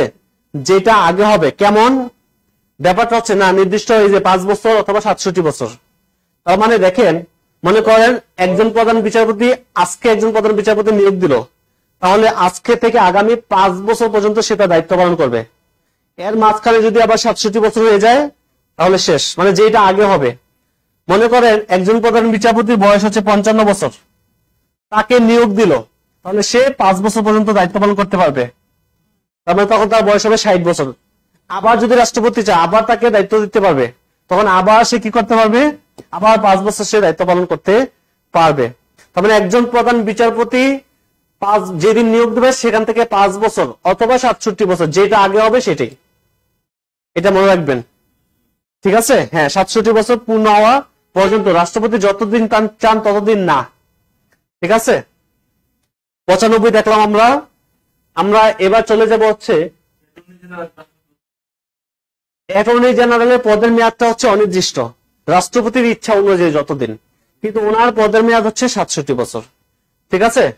এরপর আমরা চলে যাবো 102, ওই যে রিটের কথাটা বলছিলাম, রিট 102 আমি একটু আগে বলেছিলাম, 44-এর সাথে বলেছিলাম যে আপনি যদি দেখেন আপনার মৌলিক অধিকারগুলো যদি না পান, আপনি যে আপিল বিভাগে যে মামলা করতে পারবেন, রিট করতে পারবেন, এই ব্যাপারটা বলা আছে কত নাম্বার ভাইয়া? 102 বলা আছে। ওই যে রিট করার ব্যাপারটা আছে 102, আর মৌলিক অধিকার না পেলে যে মামলা করবেন এই ব্যাপারটা বলা আছে হচ্ছে 44 নম্বরে। মৌলিক অধিকার বলবৎকরণের কথা বলা আছে হচ্ছে 44 নাম্বার, ঠিক আছে? এরপরে আসেন 102 এর পরে লিখবেন হচ্ছে 108, এটার মধ্যে একটা স্টার হবে, এটার মধ্যে একটা 3 স্টার হবে। এটা হচ্ছে 108-এ বলা আছে court of record, court of record, পাশে লিখবেন সুপ্রিম কোর্ট। সুপ্রিম কোর্টকে বলা হয় কোর্ট অফ রেকর্ড, সুপ্রিম কোর্টকে বলা হয় হচ্ছে কোর্ট অফ রেকর্ড। একজন বলছে কোরাম কি স্যার? আমি একটু আগে বলেছিলাম কোরাম হচ্ছে যে সংসদে অধিবেশন বসতে হলে মিনিমাম 60 জনের উপস্থিতি থাকতে হয়, সেটাকেই বলা হয় হচ্ছে কোরাম। 60 জন না হলে অধিবেশন হয় না, ঠিক আছে? হ্যাঁ, রিট মানে আপিল করা, আপিল বিভাগে এই যে আপনি আবেদন করলেন আবার, সেটাকেই বলা হচ্ছে রিট। এখন দেখেন, খেয়াল করেন, কোর্ট অফ রেকর্ড, এটা সুপ্রিম কোর্টকে বলা হয় কোর্ট অফ রেকর্ড, এটা পরীক্ষা আসে। আচ্ছা, সুপ্রিম কোর্টকে কেন কোর্ট অফ রেকর্ড বলা হয়? এটা কারণটা হচ্ছে, দেখেন, এটার কারণটা হচ্ছে যে সুপ্রিম কোর্ট, আপনারা জানেন যে মনে করেন আপনার একটা মামলা হইলো, 10 বছর আগে একটা মামলা হয়েছে, এই মামলা 10 বছর ধরে চলতেছে, মনে করেন ইদানিং রায় হইলো মামলা। এখন এই যে রায় হইলো, 10 বছর ধরে চলা মামলা যে রায় হলো, এই রায়টা মনে করেন আপনি 10 বছর পরে এসে দেখলেন এই রায় আপনার বিপক্ষে গেছে, তাহলে আপনি কি করবেন? আপনি আবার কি করবেন? আপিল করবেন। আপিল বিভাগে কি করবেন? আবার আপিল করার সুযোগ আছে না? আপনি যখন আপিল করবেন তখন তারা ডকুমেন্টস কোথায় পাবে? আপনার যে 10 বছর ধরে চলা যে মামলাটা, এই মামলার ডকুমেন্টস সে কোথায় পাবে? তার কাছে তো না, আপিল বিভাগে তো না। এটা তো আপনি প্রথমে হাইকোর্টে মামলা করছিলেন, সেখান থেকে 10 বছর মামলাটা চলছে, চলার পরে এখন দেখতেছেন আপনি 10 বছর পরে এসে দেখতেছেন মামলা আপনার বিপক্ষে গেছে, আপনি আপিল বিভাগে গেছেন, তারা এবার এই মামলার ডকুমেন্টস কোথায় পাবে? তাদের কাছে তো নাই। তো এই কারণে যত বছর আগের মামলাই হোক, সেই মামলার সকল ডকুমেন্টস কোথায় রাখা থাকে জানেন? সুপ্রিম কোর্টের মধ্যে। এই কারণে সুপ্রিম কোর্টকে বলা হয় কোর্ট অফ রেকর্ড। সকল কোর্টের,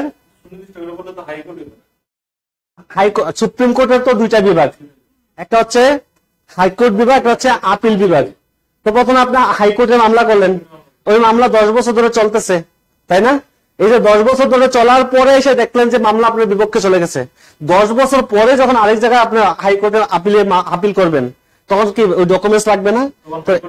এই তখন ইয়া করবেন হচ্ছে আপনার সুপ্রিম কোর্ট থেকে, ঠিক আছে? তখন হচ্ছে আমাকে এই সুপ্রিম কোর্টের থেকে আপনার হচ্ছে এই ডকুমেন্টস গুলো নিতে পারবো আমরা। এই কারণে সকল ডকুমেন্ট যেহেতু সুপ্রিম কোর্টে রাখা হয়, এই কারণে সুপ্রিম কোর্টকে বলা হয় কি ভাই? Court of record. ঠিক আছে, আচ্ছা এবার আসেন, হ্যাঁ 108 শেষ, আমরা চলে যাবো 117। 117 এগুলো এখন লাস্টের গুলো কিন্তু ওই একটা একটা করে পড়াচ্ছে একটা অনুচ্ছেদ একটা অধ্যায় থেকে, তারপরে এগুলো সবগুলো ইম্পর্টেন্ট। প্রশাসনিক ট্রাইব্যুনাল, প্রশাসনিক ট্রাইব্যুনাল।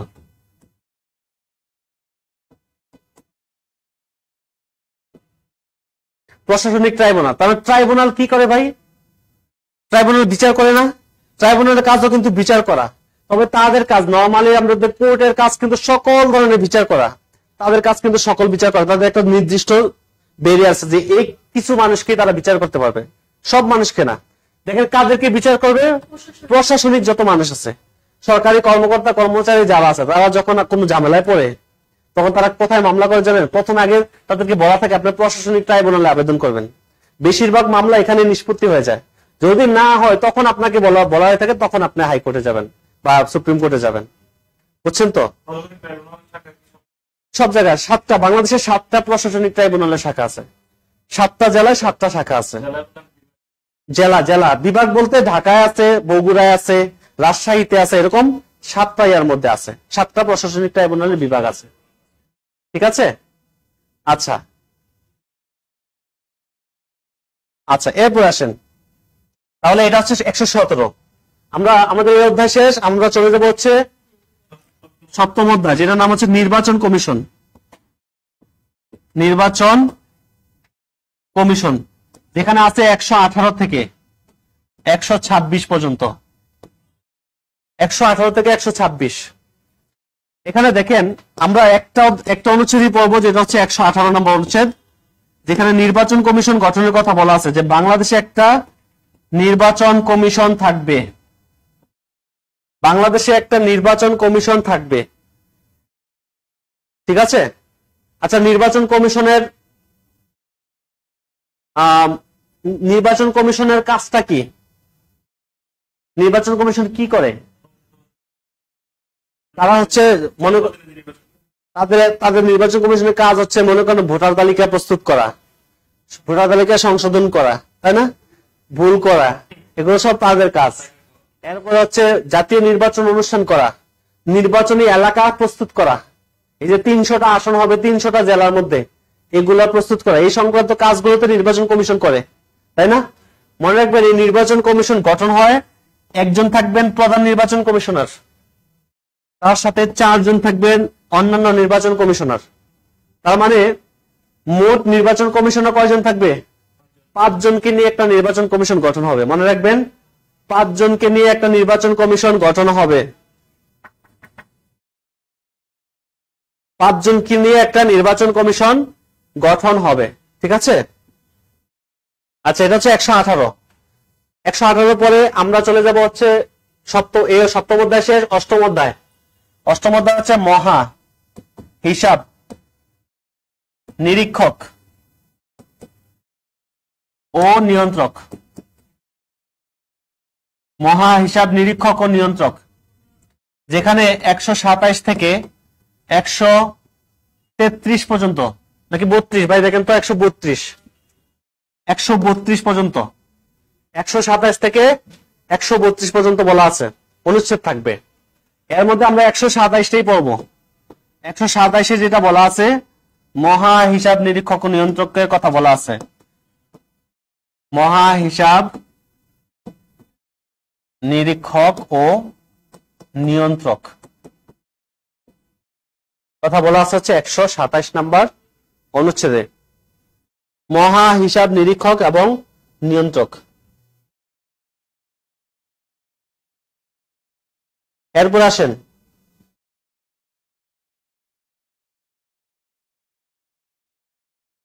একটা দেশ, একজন বলছে একটা দেশ কতদিন নির্বাচিত সরকার ছাড়া চালানো যায়। এটা হচ্ছে মনে করেন একটা দেশে আমাদের সংবিধানে যে নিয়ম আছে যে একটা সরকার যাওয়ার পরে যদি আপনার কেয়ারটেকার গভর্নমেন্ট আসে, তত্ত্বাবধায়ক সরকার ব্যবস্থা আসে, তাহলে তাদের নিয়ম হচ্ছে 90 দিনের মধ্যে নির্বাচন দিতে হবে। 3 মাসের মধ্যে যদি তত্ত্বাবধায়ক সরকার আসে, কিন্তু আমাদের যে বর্তমান যে সরকার, এরা কিন্তু তত্ত্বাবধায়ক সরকার না, এরা কি অন্তর্বর্তীকালীন সরকার। সো এই কারণে সংবিধানে তাদের কোনো নিয়ম দেওয়া নাই। এখন তাদেরকে সাংবিধানিক ভাবে কেউ করতে পারবে না, চাপ দিতে পারবে না, কারণ তারা সাংবিধানিক সরকার না। এ কারণে তারা তো একটা নির্দিষ্ট এজেন্ডা নিয়ে আসছে যে কিছুদিন থাকবে, বিভিন্ন জিনিস ঠিকঠাক করবে, এরপরে নির্বাচন দিয়ে তারা চলে যাবে। তার এটা করতে যদি তারা 3 বছরের সময় নেয়, কেউ বাধা দিতে পারবে না। 5 বছর নিলেও কেউ বাধা দিতে পারবে না, জনগণ ছাড়া। জনগণ তো সকল ক্ষমতার মালিক, রাষ্ট্রের সকল ক্ষমতার মালিক জনগণ। জনগণ যদি বলে যে না, আপনাদের কাজ আমাদের পছন্দ হচ্ছে না, জনগণ চাইলে করতে পারবে, কিন্তু কেউ এছাড়া তাদেরকে কোনো প্রশ্নবিদ্ধ করা যাবে না। হ্যাঁ, ঠিক আছে। আমাদের অষ্টম অধ্যায়ের পরে আমরা চলে যাব নবম অধ্যায়, সেটা হচ্ছে সরকারি কর্ম কমিশন।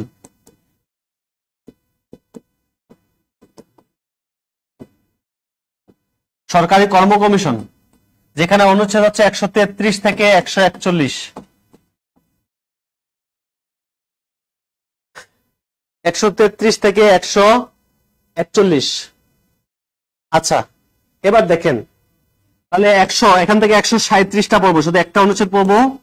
137-এ বলা আছে বাংলাদেশে একটা পিএসসি, যেখানে আপনারা পরীক্ষা দেন, সরকারি কর্ম কমিশন থাকবে। কর্ম কমিশন গঠনের কথা বলা আছে।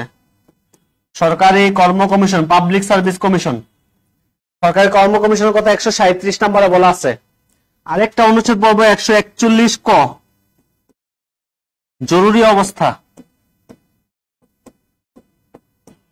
জরুরি অবস্থা, হ্যাঁ, এটাকে 144 ধারা। আর এটা অনুচ্ছেদ হচ্ছে আমাদের 141 ক, ঠিক আছে। 40 দ্বারা বলে।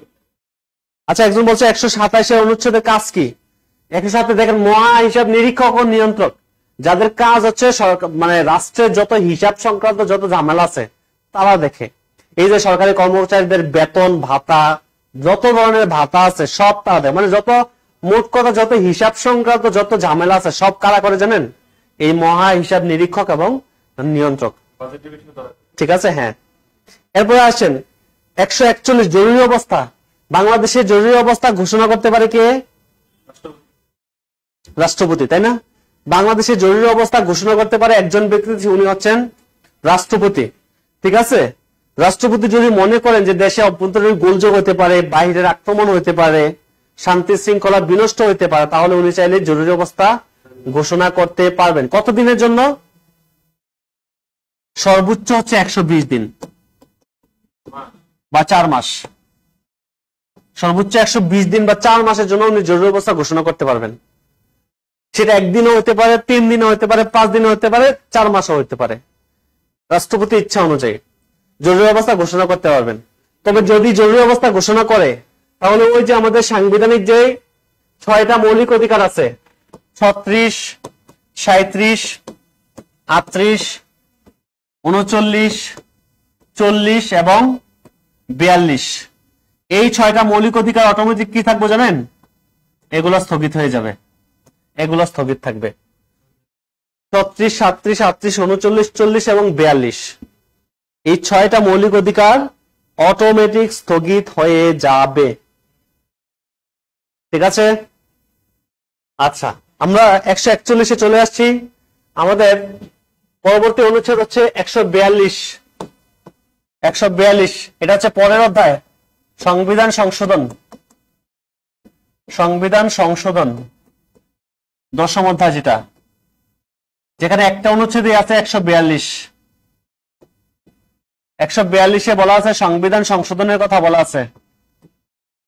সংবিধান সংশোধন, এই যে আমরা বলছি আমরা সংবিধানকে 17 বার সংশোধন করেছি, এই নিয়মটা এখানে 142-এ বলা আছে যে আপনি যদি সংবিধানকে সংশোধন করতে চান, ঠিক আছে, যদি সংবিধানকে সংশোধন করতে চান তাহলে আপনাকে যেটা করতে হবে, মোট সংসদ সদস্য যারা আছে তাদের 2/3, 3 ভাগের 2 ভাগে ভোট লাগবে। সংশোধন করতে হলে 3 ভাগের 2 ভাগ, মোট এমপি যারা আছে তাদের 3 ভাগের 2 ভাগে ভোট লাগবে। তাহলে আপনি সংবিধানকে কি করতে পারবেন? সংশোধন করতে পারবেন। এটা বলা আছে হচ্ছে আমাদের 142। আমি আর একটা অনুচ্ছেদ পড়াবো, সেটা হচ্ছে 148। 148 148 হচ্ছে শপথের কথা বলা আছে, শপথ। শপথ এখানে যেটা বলা আছে যে কিছু সাংবিধানিক পদ আছে আমাদের, এই পদগুলোতে অধিষ্ঠিত হলে আপনাকে শপথ নিতে হবে। আপনারা জানেন আমাদের কিছু পদ আছে, যেমন রাষ্ট্রপতি হতে হলে শপথ নিতে হয়, প্রধানমন্ত্রী হতে হলে, এমপি হতে হলে শপথ নিতে হয়, উপজেলা চেয়ারম্যান হতে হলে শপথ নিতে হয়। এরকম কিছু সাংবিধানিক পদ আছে যেগুলোতে অধিষ্ঠিত হলে আপনাকে কি করতে হবে ভাই? শপথ নিতে হবে। ঠিক আছে, তো এখানে দেখেন, এখানে শপথ থেকে একটা কোশ্চেন আসে, যেমন কে কাকে শপথ পড়ান, এই টাইপের একটা কোশ্চেন আসে। তো আপনারা একটু হেডলাইন দিবেন, কে কাকে শপথ পড়ান, কে কাকে শপথ পড়ান। আমি যদি প্রথমে দেখি রাষ্ট্রপতি কাকে শপথ পড়ান, মনে রাখবেন রাষ্ট্রপতি সকল মন্ত্রীকে শপথ পড়ান। সকল মন্ত্রী, এখানে হতে পারে প্রধানমন্ত্রী, হতে পারে উপমন্ত্রী, হতে পারে প্রতিমন্ত্রী, হতে পারে টেকনোক্রেট মন্ত্রী। সকল মন্ত্রীকে শপথ পড়াবে কি ভাইয়া? রাষ্ট্রপতি শপথ পড়াবে। ওকে, সকল মন্ত্রীকে শপথ পড়াবে। এরপর আসেন সকল মন্ত্রীকে শপথ পড়াবে। তারপর হচ্ছে উনি হচ্ছে প্রধান বিচারপতিকে শপথ পড়াবে। রাষ্ট্রপতি হচ্ছে প্রধান বিচারপতিকে শপথ পড়াবে, প্রধান বিচারপতিকে শপথ পড়াবে। এরপর আসেন যে আমাদের রাষ্ট্রপতি হচ্ছে স্পিকারকে শপথ পড়াবে, স্পিকার, এবং ডেপুটি স্পিকারকে শপথ পড়াবে, ডেপুটি স্পিকার। তাহলে সকল মন্ত্রী, প্রধান বিচারপতি, স্পিকার এবং ডেপুটি স্পিকারকে রাষ্ট্রপতি শপথ পড়াবেন। এবার আসেন স্পিকার কাকে শপথ পড়ান। স্পিকার শপথ পড়াবেন হচ্ছে রাষ্ট্রপতিকে। হ্যাঁ, স্পিকার পড়াবে হচ্ছে রাষ্ট্রপতিকে শপথ পড়াবে, আর এমপিদেরকে, সংসদ সদস্যদেরকে শপথ পড়াবে। রাষ্ট্রপতি এবং সংসদ সদস্যদেরকে শপথ পড়াবে হচ্ছে স্পিকার। এরপর আসেন আমাদের প্রধান বিচারপতি কাকে শপথ পড়াবে। প্রধান বিচারপতি, প্রধান বিচারপতি মনে রাখবেন সুপ্রিম কোর্টের অন্যান্য বিচারপতিকে শপথ পড়াবে। সুপ্রিম কোর্টের অন্যান্য বিচারপতি,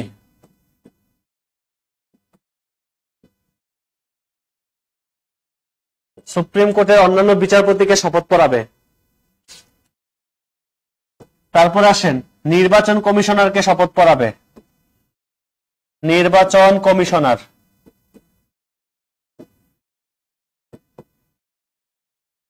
তারপর আসেন মহা হিসাব নিরীক্ষক, হিসাব নিরীক্ষক ও নিয়ন্ত্রককে শপথ পড়াবে। মহা হিসাব নিরীক্ষক ও নিয়ন্ত্রককে শপথ পড়াবে। এছাড়া সরকারি কর্ম কমিশন, পিএসসি,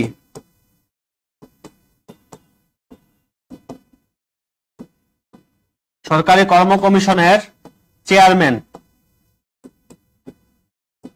ও সদস্যদেরকে শপথ পড়াবেন প্রধান বিচারপতি।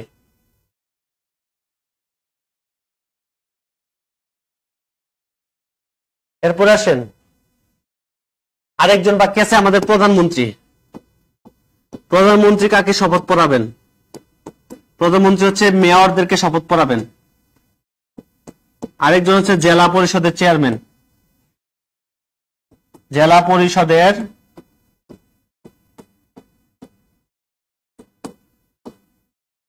চেয়ারম্যানকে শপথ পড়াবে।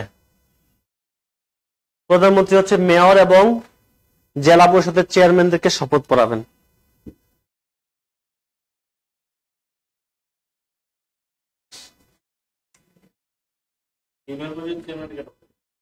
ইউনিয়ন পরিষদের চেয়ারম্যানদেরকে ডিসি পড়ায়, আর ইউনিয়ন পরিষদের সদস্যদেরকে শপথ পড়াবে ইউএনও। ঠিক আছে, উপজেলা নির্বাহী অফিসার। আপনার থানা নির্বাহী অফিসার যারা আছে তাদেরকে শপথ পড়াবে।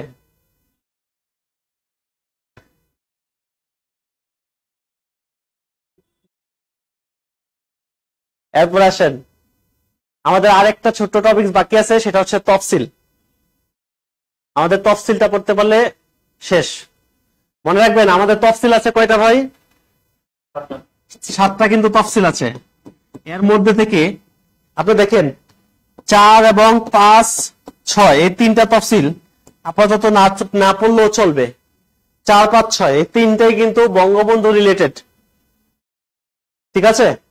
এই 3টাই হচ্ছে বঙ্গবন্ধু রিলেটেড। যেমন 4 চতুর্থ তফসিলের বিষয়বস্তু, সরি ভুল হয়েছে আমার, 5, 6, 7, 5, 6 এবং 7 এই 3টা তফসিল। এই 3টা তফসিল না পড়লেও চলবে। দেখেন 5 নম্বরে বলা আছে বঙ্গবন্ধু 7 মাসের ভাষণ, আসবে না এখন আর। 6 নম্বরে বলা আছে বঙ্গবন্ধুর 26শে মার্চে যে স্বাধীনতার ঘোষণা দিছে সেটা, এটা হচ্ছে 6 নম্বর তফসিল। আর 7 নম্বর তফসিলের বিষয়বস্তু কি ছিল? 7 নম্বর তফসিল হচ্ছে মুজিবনগর সরকার যে একটা ঘোষণাপত্র জারি করেছে স্বাধীনতার, সেইটা হচ্ছে আমাদের 7 নম্বর তফসিলের বিষয়বস্তু। তো এখান থেকে 5, 6 এই দুইটা আসবে না কখনোই, এটা ধরে রাখেন, কখনোই এখন মানে আসবে না 5, 6। কিন্তু 7 নম্বরটা একেবারে বাদ দিয়েন না, কারণ যেটা মুজিবনগর সরকারের, বাংলাদেশের প্রথম সরকারের স্বাধীনতার ঘোষণাপত্র, এখানে 7 নম্বরটা বাদ দিয়েন না, কিন্তু 5, 6টা একবারে বাদ, ঠিক আছে? আর প্রথম তাহলে আমাদের বাকি থাকে কত? 1, 2, 3, 4, তাই না? আমাদের আর বাকি থাকে হচ্ছে 1, 2, 3, 4, প্রথম 4টার মধ্যে দেখেন 1, 2, 3, এই 4-এর মধ্যে আবার 2 নাম্বারটা এখন এর সাথে মানে সঙ্গতিপূর্ণ না। 2 নম্বরে বলা আছে উপরাষ্ট্রপতি নির্বাচন, আমরা কি করি এখন এটা? তার মানে এটাও বাদ। তার মানে আপনার লাগতেছে মাত্র কয়টা তফসিল মনে রাখা? 1 নাম্বার, তারপরে 3 নাম্বার, 4 নাম্বার আর 7 নাম্বার, মাত্র 4টা তফসিল আপনাকে মনে রাখতে হবে। আমরা কি নির্বাচন করি? আগে তো ছিল উপরাষ্ট্রপতির পদে সরাসরি জনগণ নির্বাচন করত, ঠিক আছে? সংবিধানে নেই, এখন নেই, এটা বাতিল হয়ে গেছে, ঠিক আছে? সংশোধন করে আমরা এটা বাতিল করে দিয়েছি। তার মানে এই কারণে আমাদের আর এইটা নেই। তো বাকি যে তফসিলগুলো আছে আপনি এই তফসিলগুলো একটু দেখে নেবেন, তাহলে আমাদের হয়ে যাবে, ঠিক আছে? আচ্ছা, একজন বলছে তফসিল কি স্যার? তফসিল হচ্ছে ব্যাখ্যা, ডিটেল। মনে করেন আপনার যে 153টা অনুচ্ছেদ আছে, এই 153টা অনুচ্ছেদের কিছু কিছু জায়গায় ডিটেল বর্ণনা দরকার ছিল, আমরা বর্ণনা করতে পারিনি, সেগুলো এই 7 জায়গায় আমি ডিটেল বর্ণনা করা হয়েছে। এগুলো এই 7 জায়গা, এটাকে বলা হয় 7টা তফসিল আমাদের। আমি একটা বাস্তব উদাহরণ দিই আপনাদেরকে। যেমন দেখেন, আমি শপথের কথা পড়াইছি কত নম্বর অনুচ্ছেদে ভাই? শপথ কত নম্বর অনুচ্ছেদে ছিল? 148-এ ছিল না? শুধু শপথের কথা বলা ছিল, কিন্তু এখানে কে কাকে শপথ পড়াবে সেটা কিন্তু 148-এ নাই। সেটা আমরা নিয়েছি কোথা থেকে জানেন? এই যে তফসিল থেকে। এই তফসিল থেকে হচ্ছে আমরা 3য় তফসিলের বিষয়বস্তুই হচ্ছে শপথ। তাহলে এই তফসিল থেকে নিয়েছি আমরা এই যে কে কাকে শপথ পড়াবে, রাষ্ট্রপতি কাকে পড়াবে, প্রধানমন্ত্রী কাকে পড়াবে, প্রধান বিচারপতি কাকে পড়াবে, স্পিকার কাকে পড়াবে, এই জিনিসগুলো 3য় তফসিলে বলা আছে, ঠিক আছে? তো এই যে এখানে আমাদের দেখেন ডিটেল বর্ণনা দেওয়া আছে, তো এগুলাকে বলা হয় তফসিল, ঠিক আছে? এই হচ্ছে ব্যাপার। আমি আজকে আর দীর্ঘায়িত করবো না ক্লাস, আমাদের আর ছোট্ট একটা টপিক আরেকটা বাকি আছে, সংবিধান সংশোধন। আমি জাস্ট সবগুলো পড়াবো না, আপনার জাস্ট আমি নাম্বারগুলো বলে দিচ্ছি যে এগুলো পড়বেন, বাকিগুলো পড়ার দরকার নেই, ঠিক আছে? দেখেন আপনি প্রথম 5টা পড়বেন, 1, 2, 3, 4 এবং 5, প্রথম 5টা পড়বেন। এরপর 8 পড়বেন, 12 পড়বেন, তারপরে 13 পড়বেন, 15 পড়বেন, শেষ। এই অনুচ্ছেদ, এই সংশোধনী গুলো আপনি পড়বেন। 1 নাম্বার সংশোধনী, 2 নাম্বার, 3 নাম্বার, এভাবে প্রথম 5টা পড়বেন। এরপরে 8, 12, 13, 15 এগুলো পড়লেই হয়ে যাবে। পরে দিব? আচ্ছা, তাহলে বলে দিচ্ছি, আমি এগুলো একটু দেখাই, আমাদের সংশোধনী গুলো একটু দেখাই। সংবিধানের সংশোধনী আমরা জানি, আমরা এ পর্যন্ত কয়বার সংশোধন করেছি আমাদের সংবিধান? 17 বার করেছি, ঠিক আছে? যেমন দেখেন আমাদের প্রথম সংশোধনীর বিষয়বস্তু হচ্ছে যুদ্ধাপরাধীদের বিচার। যুদ্ধাপরাধীদের, মনে রাখবেন বিচার বিষয়বস্তুটাই আসবে, তারিখ ওগুলো আসে না সাধারণত, ঠিক আছে? তাহলে প্রথম সংশোধনীর বিষয়বস্তু হচ্ছে যুদ্ধাপরাধীদের বিচার। তার মানে আমরা যে মুক্তিযুদ্ধের পরে এই যে পাকিস্তানের 93,191 জন সৈন্য যে আমাদের হাতে আত্মসমর্পণ করলো, তাদের বিচার করার জন্য আমরা এই প্রথম সংশোধনীটা নিয়ে এসেছিলাম। তো এটা হচ্ছে আমাদের প্রথম সংশোধনীর বিষয়বস্তু। মনে রাখবেন এইটাই ছোটখাটো পরীক্ষায় এইটা থেকে এই শুধুমাত্র এইটাই আসে। 11 থেকে 20 ওইখানে যে পরীক্ষাগুলো আছে বিভিন্ন মন্ত্রণালয় একেবারে ছোট ছোট ইয়া হয় না, পদের যে কোশ্চেন গুলো হয় সেখানে এইটাই আসে, 1 নাম্বারটাই আসে পরীক্ষায়। ঠিক আছে, এরপর আসেন আমাদের দ্বিতীয় সংশোধনীর বিষয়বস্তুটা কি। আপনারা জানেন আমাদের যে দ্বিতীয় সংশোধনীটা আমরা নিয়ে এসেছিলাম, দ্বিতীয় সংশোধনী হচ্ছে জরুরি অবস্থার কথা বলা ছিল। জরুরি অবস্থা, জরুরি অবস্থা। দেখেন আমরা জরুরি অবস্থা এটা কিন্তু আমরা অনুচ্ছেদ গুলোতে পড়েছিলাম। কত নম্বরে ভাই বলেন তো জরুরি অবস্থার কথা বলা আছে? 141 কতে বলা ছিল। এই যে 141 কতে জরুরি অবস্থার কথা বলা আছে যে রাষ্ট্রপতি জরুরি অবস্থা ঘোষণা করবেন, কিন্তু কতদিনের জন্য এটা নির্দিষ্ট ছিল না। কিন্তু আমরা এইটাকে নির্দিষ্ট করেছি হচ্ছে আমাদের এই দ্বিতীয় সংশোধনীর মাধ্যমে। 4 মাস পরে যদি জরুরি অবস্থা প্রয়োজন পড়ে তখন আবার জারি করবে, মানে এক নাগারে 4 মাসের বেশি পারবে না। বুঝছেন, এই হচ্ছে ব্যাপার।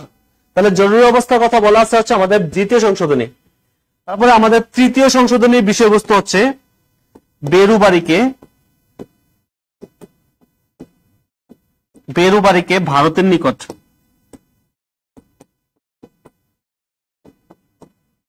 হস্তান্তর, বেরুবাড়িকে ভারতের নিকট হস্তান্তর করার জন্য, বেরুবাড়িকে ভারতের নিকট হস্তান্তর করার জন্য আমরা, হ্যাঁ আপনারা জানেন যে আমরা দেখেন এটার একটু ডিটেলস আমি বলি। সেটা হচ্ছে যে বাংলাদেশ ভারতের সাথে প্রথম যে চুক্তি করে স্থলসীমানা চুক্তি, এটা পরীক্ষা আসে 16 মে 1974 সালে আমাদের প্রথম ভারতের সাথে স্থল সীমানা চুক্তি করি আমরা। এবং এই চুক্তির বিষয়বস্তু কি ছিল জানেন? এই চুক্তির বিষয়বস্তু ছিল যে বাংলাদেশের ভেতরে ভারতের যে জায়গাগুলো আছে যেগুলোকে আমরা ছিটমহল বলি, ওইগুলো বাংলাদেশ পাবে। আবার ভারতের ভেতরে যে বাংলাদেশের যে ছিটমহল গুলো আছে মানে জায়গাগুলো আছে সেগুলো ভারতকে দিয়ে দেওয়া হবে। ঠিক আছে না? আর এই চুক্তির সরাসরি বিষয়বস্তু ছিল যে আমরা হচ্ছে এই বেরুবাড়ি হচ্ছে আপনার পঞ্চগড় জেলার একটা উপজেলা, এই বেরুবাড়িকে আমরা ভারতের নিকট দিয়ে দিব। তার বিনিময়ে ভারত কি করবে জানেন? ওই লালমনিরহাটে 3 বিঘা একটা জায়গা আছে যেটাকে আমরা 3 বিঘা করিডোর বলি, তার মানে আমরা তাদেরকে বেরুবাড়ি দিয়ে দিব, বিনিময়ে তারা আমাদেরকে কি করবে? এই 3 বিঘা করিডোর আমাদেরকে দিবে। এটা কিন্তু চুক্তি হয়েছে, সরাসরি রিটেন ডকুমেন্ট, কিন্তু এটা কিন্তু মানতে হবে, চুক্তি যেহেতু হয়ে গেছে। তো এই চুক্তিটা হওয়ার পরেই আমরা খুশিতে গদগদ হয় আমাদের পার্শ্ববর্তী দেশ। ঠিক আছে, আমরা খুশি হয়ে আমরা কি করলাম, সাথে সাথে সংশোধনী নিয়ে আসলাম, তৃতীয় সংশোধনী এনে কিন্তু আমরা এই বেরুবাড়িকে ভারতের কাছে দিয়ে দিলাম। কিন্তু বিনিময়ে ভারত কি দেওয়ার দরকার ছিল? 3 বিঘা দেওয়ার দরকার ছিল না। কিন্তু দুঃখের ব্যাপার হচ্ছে তারা আজ পর্যন্ত আমাদেরকে 3 বিঘা জায়গা দেয় নাই। ঠিক আছে, শুধু কি করেছে জানেন? সর্বশেষ 2012 সালে জনগণের চাপে তারা এই 3 বিঘা আমাদের কাছে লিজ দিয়েছে, বাংলাদেশ সরকারের কাছে একবারে দিয়ে দেয় নাই, লিজ দিয়েছে, মানে 100 বছরের জন্য। পরবর্তীতে আবার মালিকানা, মানে মালিকানা তাদেরই, শুধুমাত্র বাংলাদেশ সরকার লিজ নিয়েছে এটা।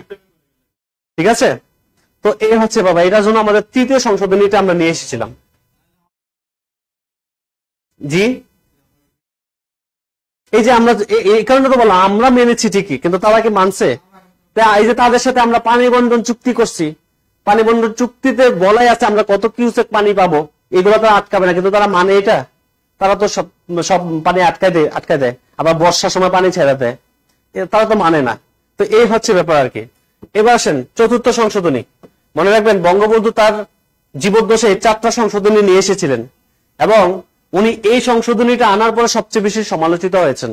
চতুর্থ সংশোধনী, এখানে কি করেছে জানেন? উনি হচ্ছে বাকশাল গঠন করেন। বাকশাল মানে বাংলাদেশ কৃষক শ্রমিক আওয়ামী লীগ, এটা হচ্ছে বাকশাল। উনি বাকশাল গঠন করেন এবং এটা করে সবচেয়ে বেশি সমালোচিত হয়েছেন, কারণ উনি যেটা করে বলেছিলেন এই চতুর্থ সংশোধনীতে যে বহুদলীয়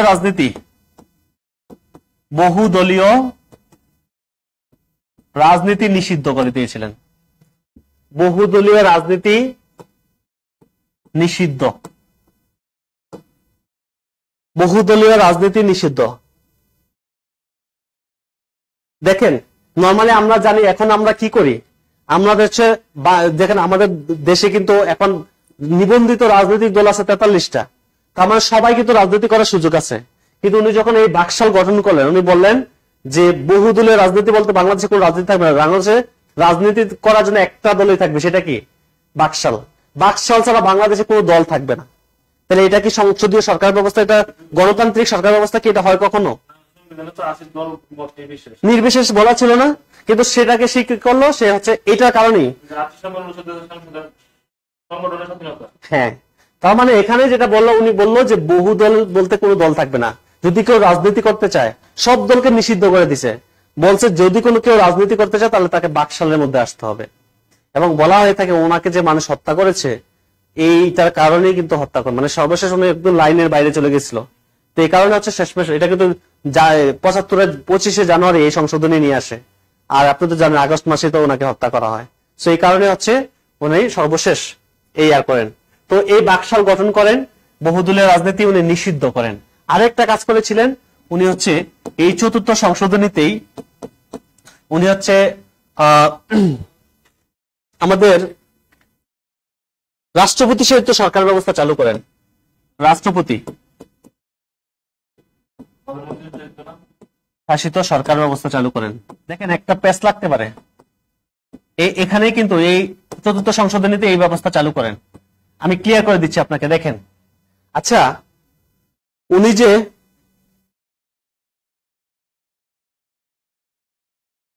যে রাষ্ট্রপতি শাসিত সরকার ব্যবস্থা চালু করলেন, আচ্ছা বলেন তো আমাদের প্রথম সরকার কোন ধরনের সরকার ছিল? রাষ্ট্রপতি শাসিত না? প্রথম মুজিবনগর সরকার কিন্তু রাষ্ট্রপতি শাসিত ছিল। সেখান থেকে বঙ্গবন্ধু যখন দেশে আসলেন, সংবিধান যখন বানালেন, তখন সংবিধানে বলা হয়েছিল কি সংসদীয় সরকার হবে। তার মানে সংসদীয় সরকারে নিয়ে আসা হয়েছিল। উনি কিন্তু এটা চেঞ্জ করছিল এবং নিজেই প্রধানমন্ত্রী পদ গ্রহণ করছিল। তাই সেই সংসদীয় সরকার থেকে আবার নিজেই পরিবর্তন করে কি দিছে? রাষ্ট্রপতি শাসিত সরকার ব্যবস্থা চালু করছে। এই 4র্থ সংশোধনীতে এই কাজগুলো করেছিলেন। 4র্থ সংশোধনীর পরে আমরা চলে যাব হচ্ছে 5ম সংশোধনী। জি না না না, আর পরে এটা কবে আবার, আমরা তো জানি এখন আবার আমাদের সংসদীয় সরকার আছে, তাই না? এটা কবে হবে একটু পরে দেখবেন, অনেক পরে হয়েছে। ঠিক আছে, দেখেন আমাদের 5ম সংশোধনীর বিষয়বস্তুটা হচ্ছে যে বাঙালি জাতীয়তাবাদের পরিবর্তে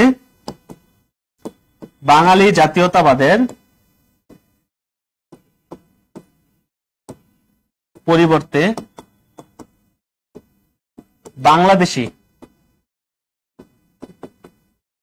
জাতীয়তাবাদ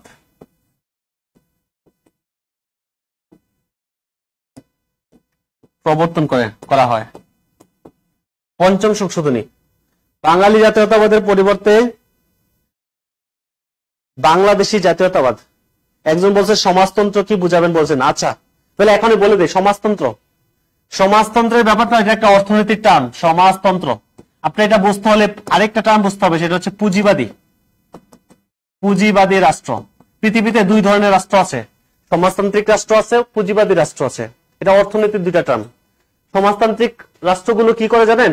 সমাজের সুষম বন্টন নিশ্চিত করে। আর পুঁজিবাদী রাষ্ট্রগুলো হচ্ছে তারা হচ্ছে ব্যক্তি স্বাধীনতাকে প্রাধান্য দেয়। ব্যক্তি স্বাধীনতা, ধরেন আমি একটা উদাহরণ দিচ্ছি আপনাকে, যে ধরেন যে আপনি যে মনে করেন যে আপনার কাছে ধরেন যে আপনার ইনকাম ধরেন হচ্ছে 50,000 টাকা মাসে, তাহলে 50,000 টাকা থেকে ধরেন যে আপনার সব খরচ, আপনার যে পরিবারের যে খরচ মনে করেন 30,000 টাকা চলে গেল, তাহলে উজ্জিতে থাকলো কত? 20,000 টাকা। তো এই যে 20,000 টাকা আপনি মনে করেন আশেপাশে অনেক গরিব টরিব মানুষ আছে, ছোটখাটো মানুষ আছে যাদেরকে হেল্প করা উচিত। এবার আপনি চাইলে করতেও পারেন, নাও করতে পারেন। তো পুঁজিবাদী রাষ্ট্রগুলো কি করে? তারা আপনাকে কখনো ফোর্স করবে না যে আপনাকে হেল্প করতেই হবে, এটা কখনোই ফোর্স করবে না। এই পুঁজিবাদী রাষ্ট্রগুলো মানে ব্যক্তি স্বাধীনতাকে তারা প্রাধান্য দেয়। আর সমাজতান্ত্রিক রাষ্ট্রগুলো কি করবে? আপনাকে ফোর্স করবে, আপনার কাছ থেকে একটা অংশ নিয়ে যাবে, তারা নিয়ে ওই যে যারা কষ্টে আছে তাদেরকে দান করবে, তাদেরকে বিভিন্নভাবে হেল্প করবে। মানে তারা বলছে সমাজের সুষম বন্টন নিশ্চিত করে তারা। যদিও অ্যাকচুয়াল সমাজতান্ত্রিক রাষ্ট্র পৃথিবীতে এখনো কায়েম হয় নাই, কেউ আসলে এইভাবে করে না, কিন্তু তাদের অ্যাকচুয়াল মতটা এটাই যে তারা সমাজের সুষম বন্টন কি করে ভাইয়া? নিশ্চিত করে। হ্যাঁ হ্যাঁ হ্যাঁ, তো এই হচ্ছে ব্যাপার। আচ্ছা আসেন তো আমাদের পঞ্চম সংশোধনী হচ্ছে, দেখেন বাঙালি জাতীয়তাবাদ। দেখেন আমাদের বর্তমানে দেখেন আমাদের জাতীয়তাবাদ কি বলছিলাম, বাঙালি জাতীয়তাবাদ না, সেটাকে কিন্তু পরিবর্তন করে তারা করছিল কি বাংলাদেশি জাতীয়তাবাদ করছিল। ঠিক আছে, এরপরে পঞ্চম সংশোধনীতে আরেকটা কাজ করা হয়, দেখেন আরেকটা কাজ করা হয়, সেটা হচ্ছে যে সংবিধানের শুরুতে বিসমিল্লাহ সংযোজন করা হয়। শুরুতে বিসমিল্লাহ, জিয়াউর রহমান থাকতে এটা করে। ঠিক আছে, হ্যাঁ বিসমিল্লাহ সংযোজন করে, শুরুতে বিসমিল্লাহ সংযোজন করে। এই কারণে দেখেন এই যে আমরা সংবিধানের অনুচ্ছেদে প্রথম হাত দিলাম বাঙালি জাতীয়তাবাদ, সেখান থেকে আমরা বলছি বাংলাদেশি জাতীয়তাবাদ। ঠিক আছে, এই যে প্রথমে হাত দিলাম, এই কারণে এই পঞ্চম সংশোধনীকে বলা হয়, এটাকে ইংলিশে বলা হয় ডিস্টরশন। তাহলে পরীক্ষা আসে যে কোন সংশোধনীকে first distortion of the constitution বলা হয়। মনে রাখবেন এই যে আমরা বাঙালির পরিবর্তে বাংলাদেশি লিখলাম, ঠিক আছে, সংবিধান শুরুতে বিসমিল্লাহ করলাম, এই কারণে এটাকে বলা হয় পঞ্চম সংশোধনীকে বলা হয় first distortion, DISTOR, distortion of the constitution,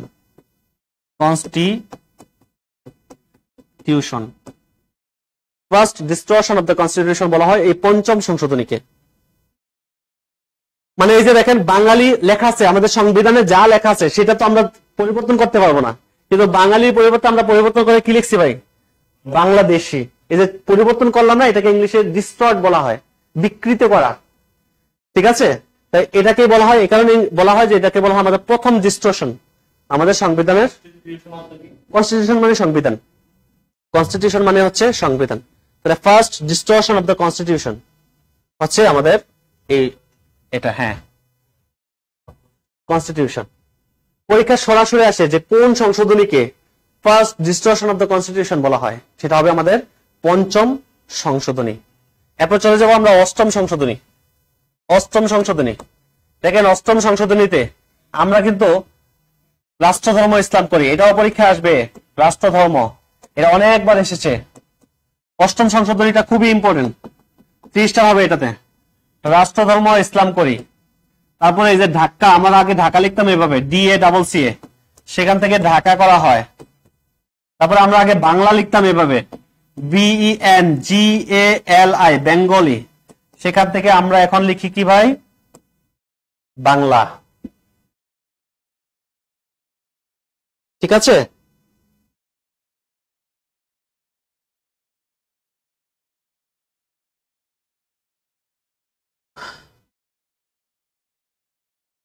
এবার আসেন,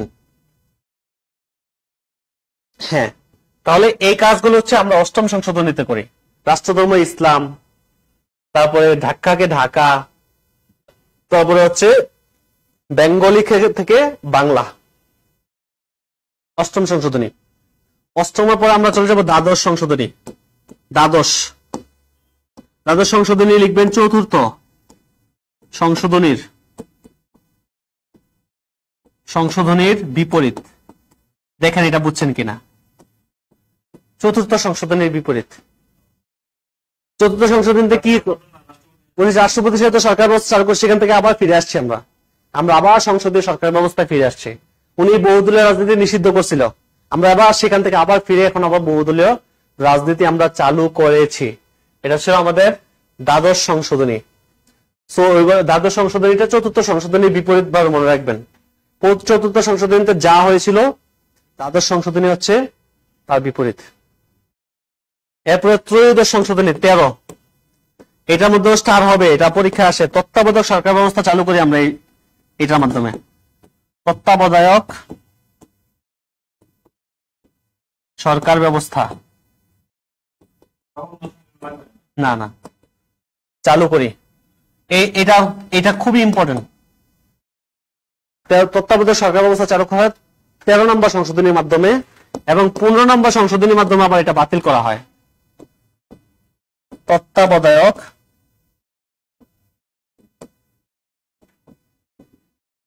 সরকার ব্যবস্থা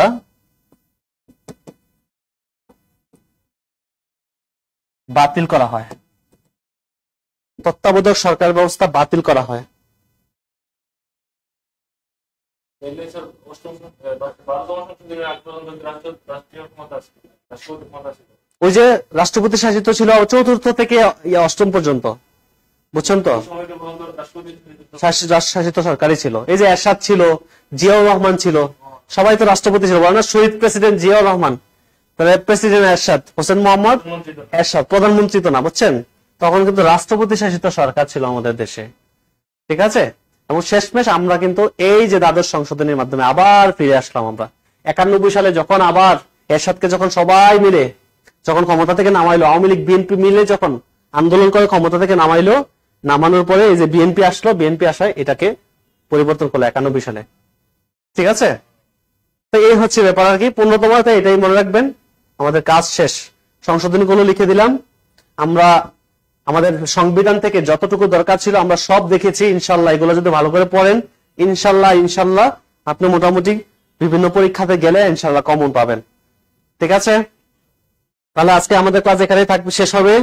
আমরা নেক্সট ক্লাসে যদি আল্লাহ আপনাদের আগামী ক্লাসে আছে তো ওনাদের সাথে আমাদের, না, নেক্সট ক্লাসে আবার দেখা হবে। সে পর্যন্ত সবাই ভালো থাকবেন, সুস্থ থাকবেন, আপনাদের সবার জন্য দোয়া থাকবে, শুভকামনা থাকবে। আল্লাহ আপনাদের সবার হালাল রিজিকের ব্যবস্থা করে দেয়। সবাই ভালো থাকবেন। আসসালামু আলাইকুম ওয়া রাহমাতুল্লাহি ওয়া বারাকাতুহু।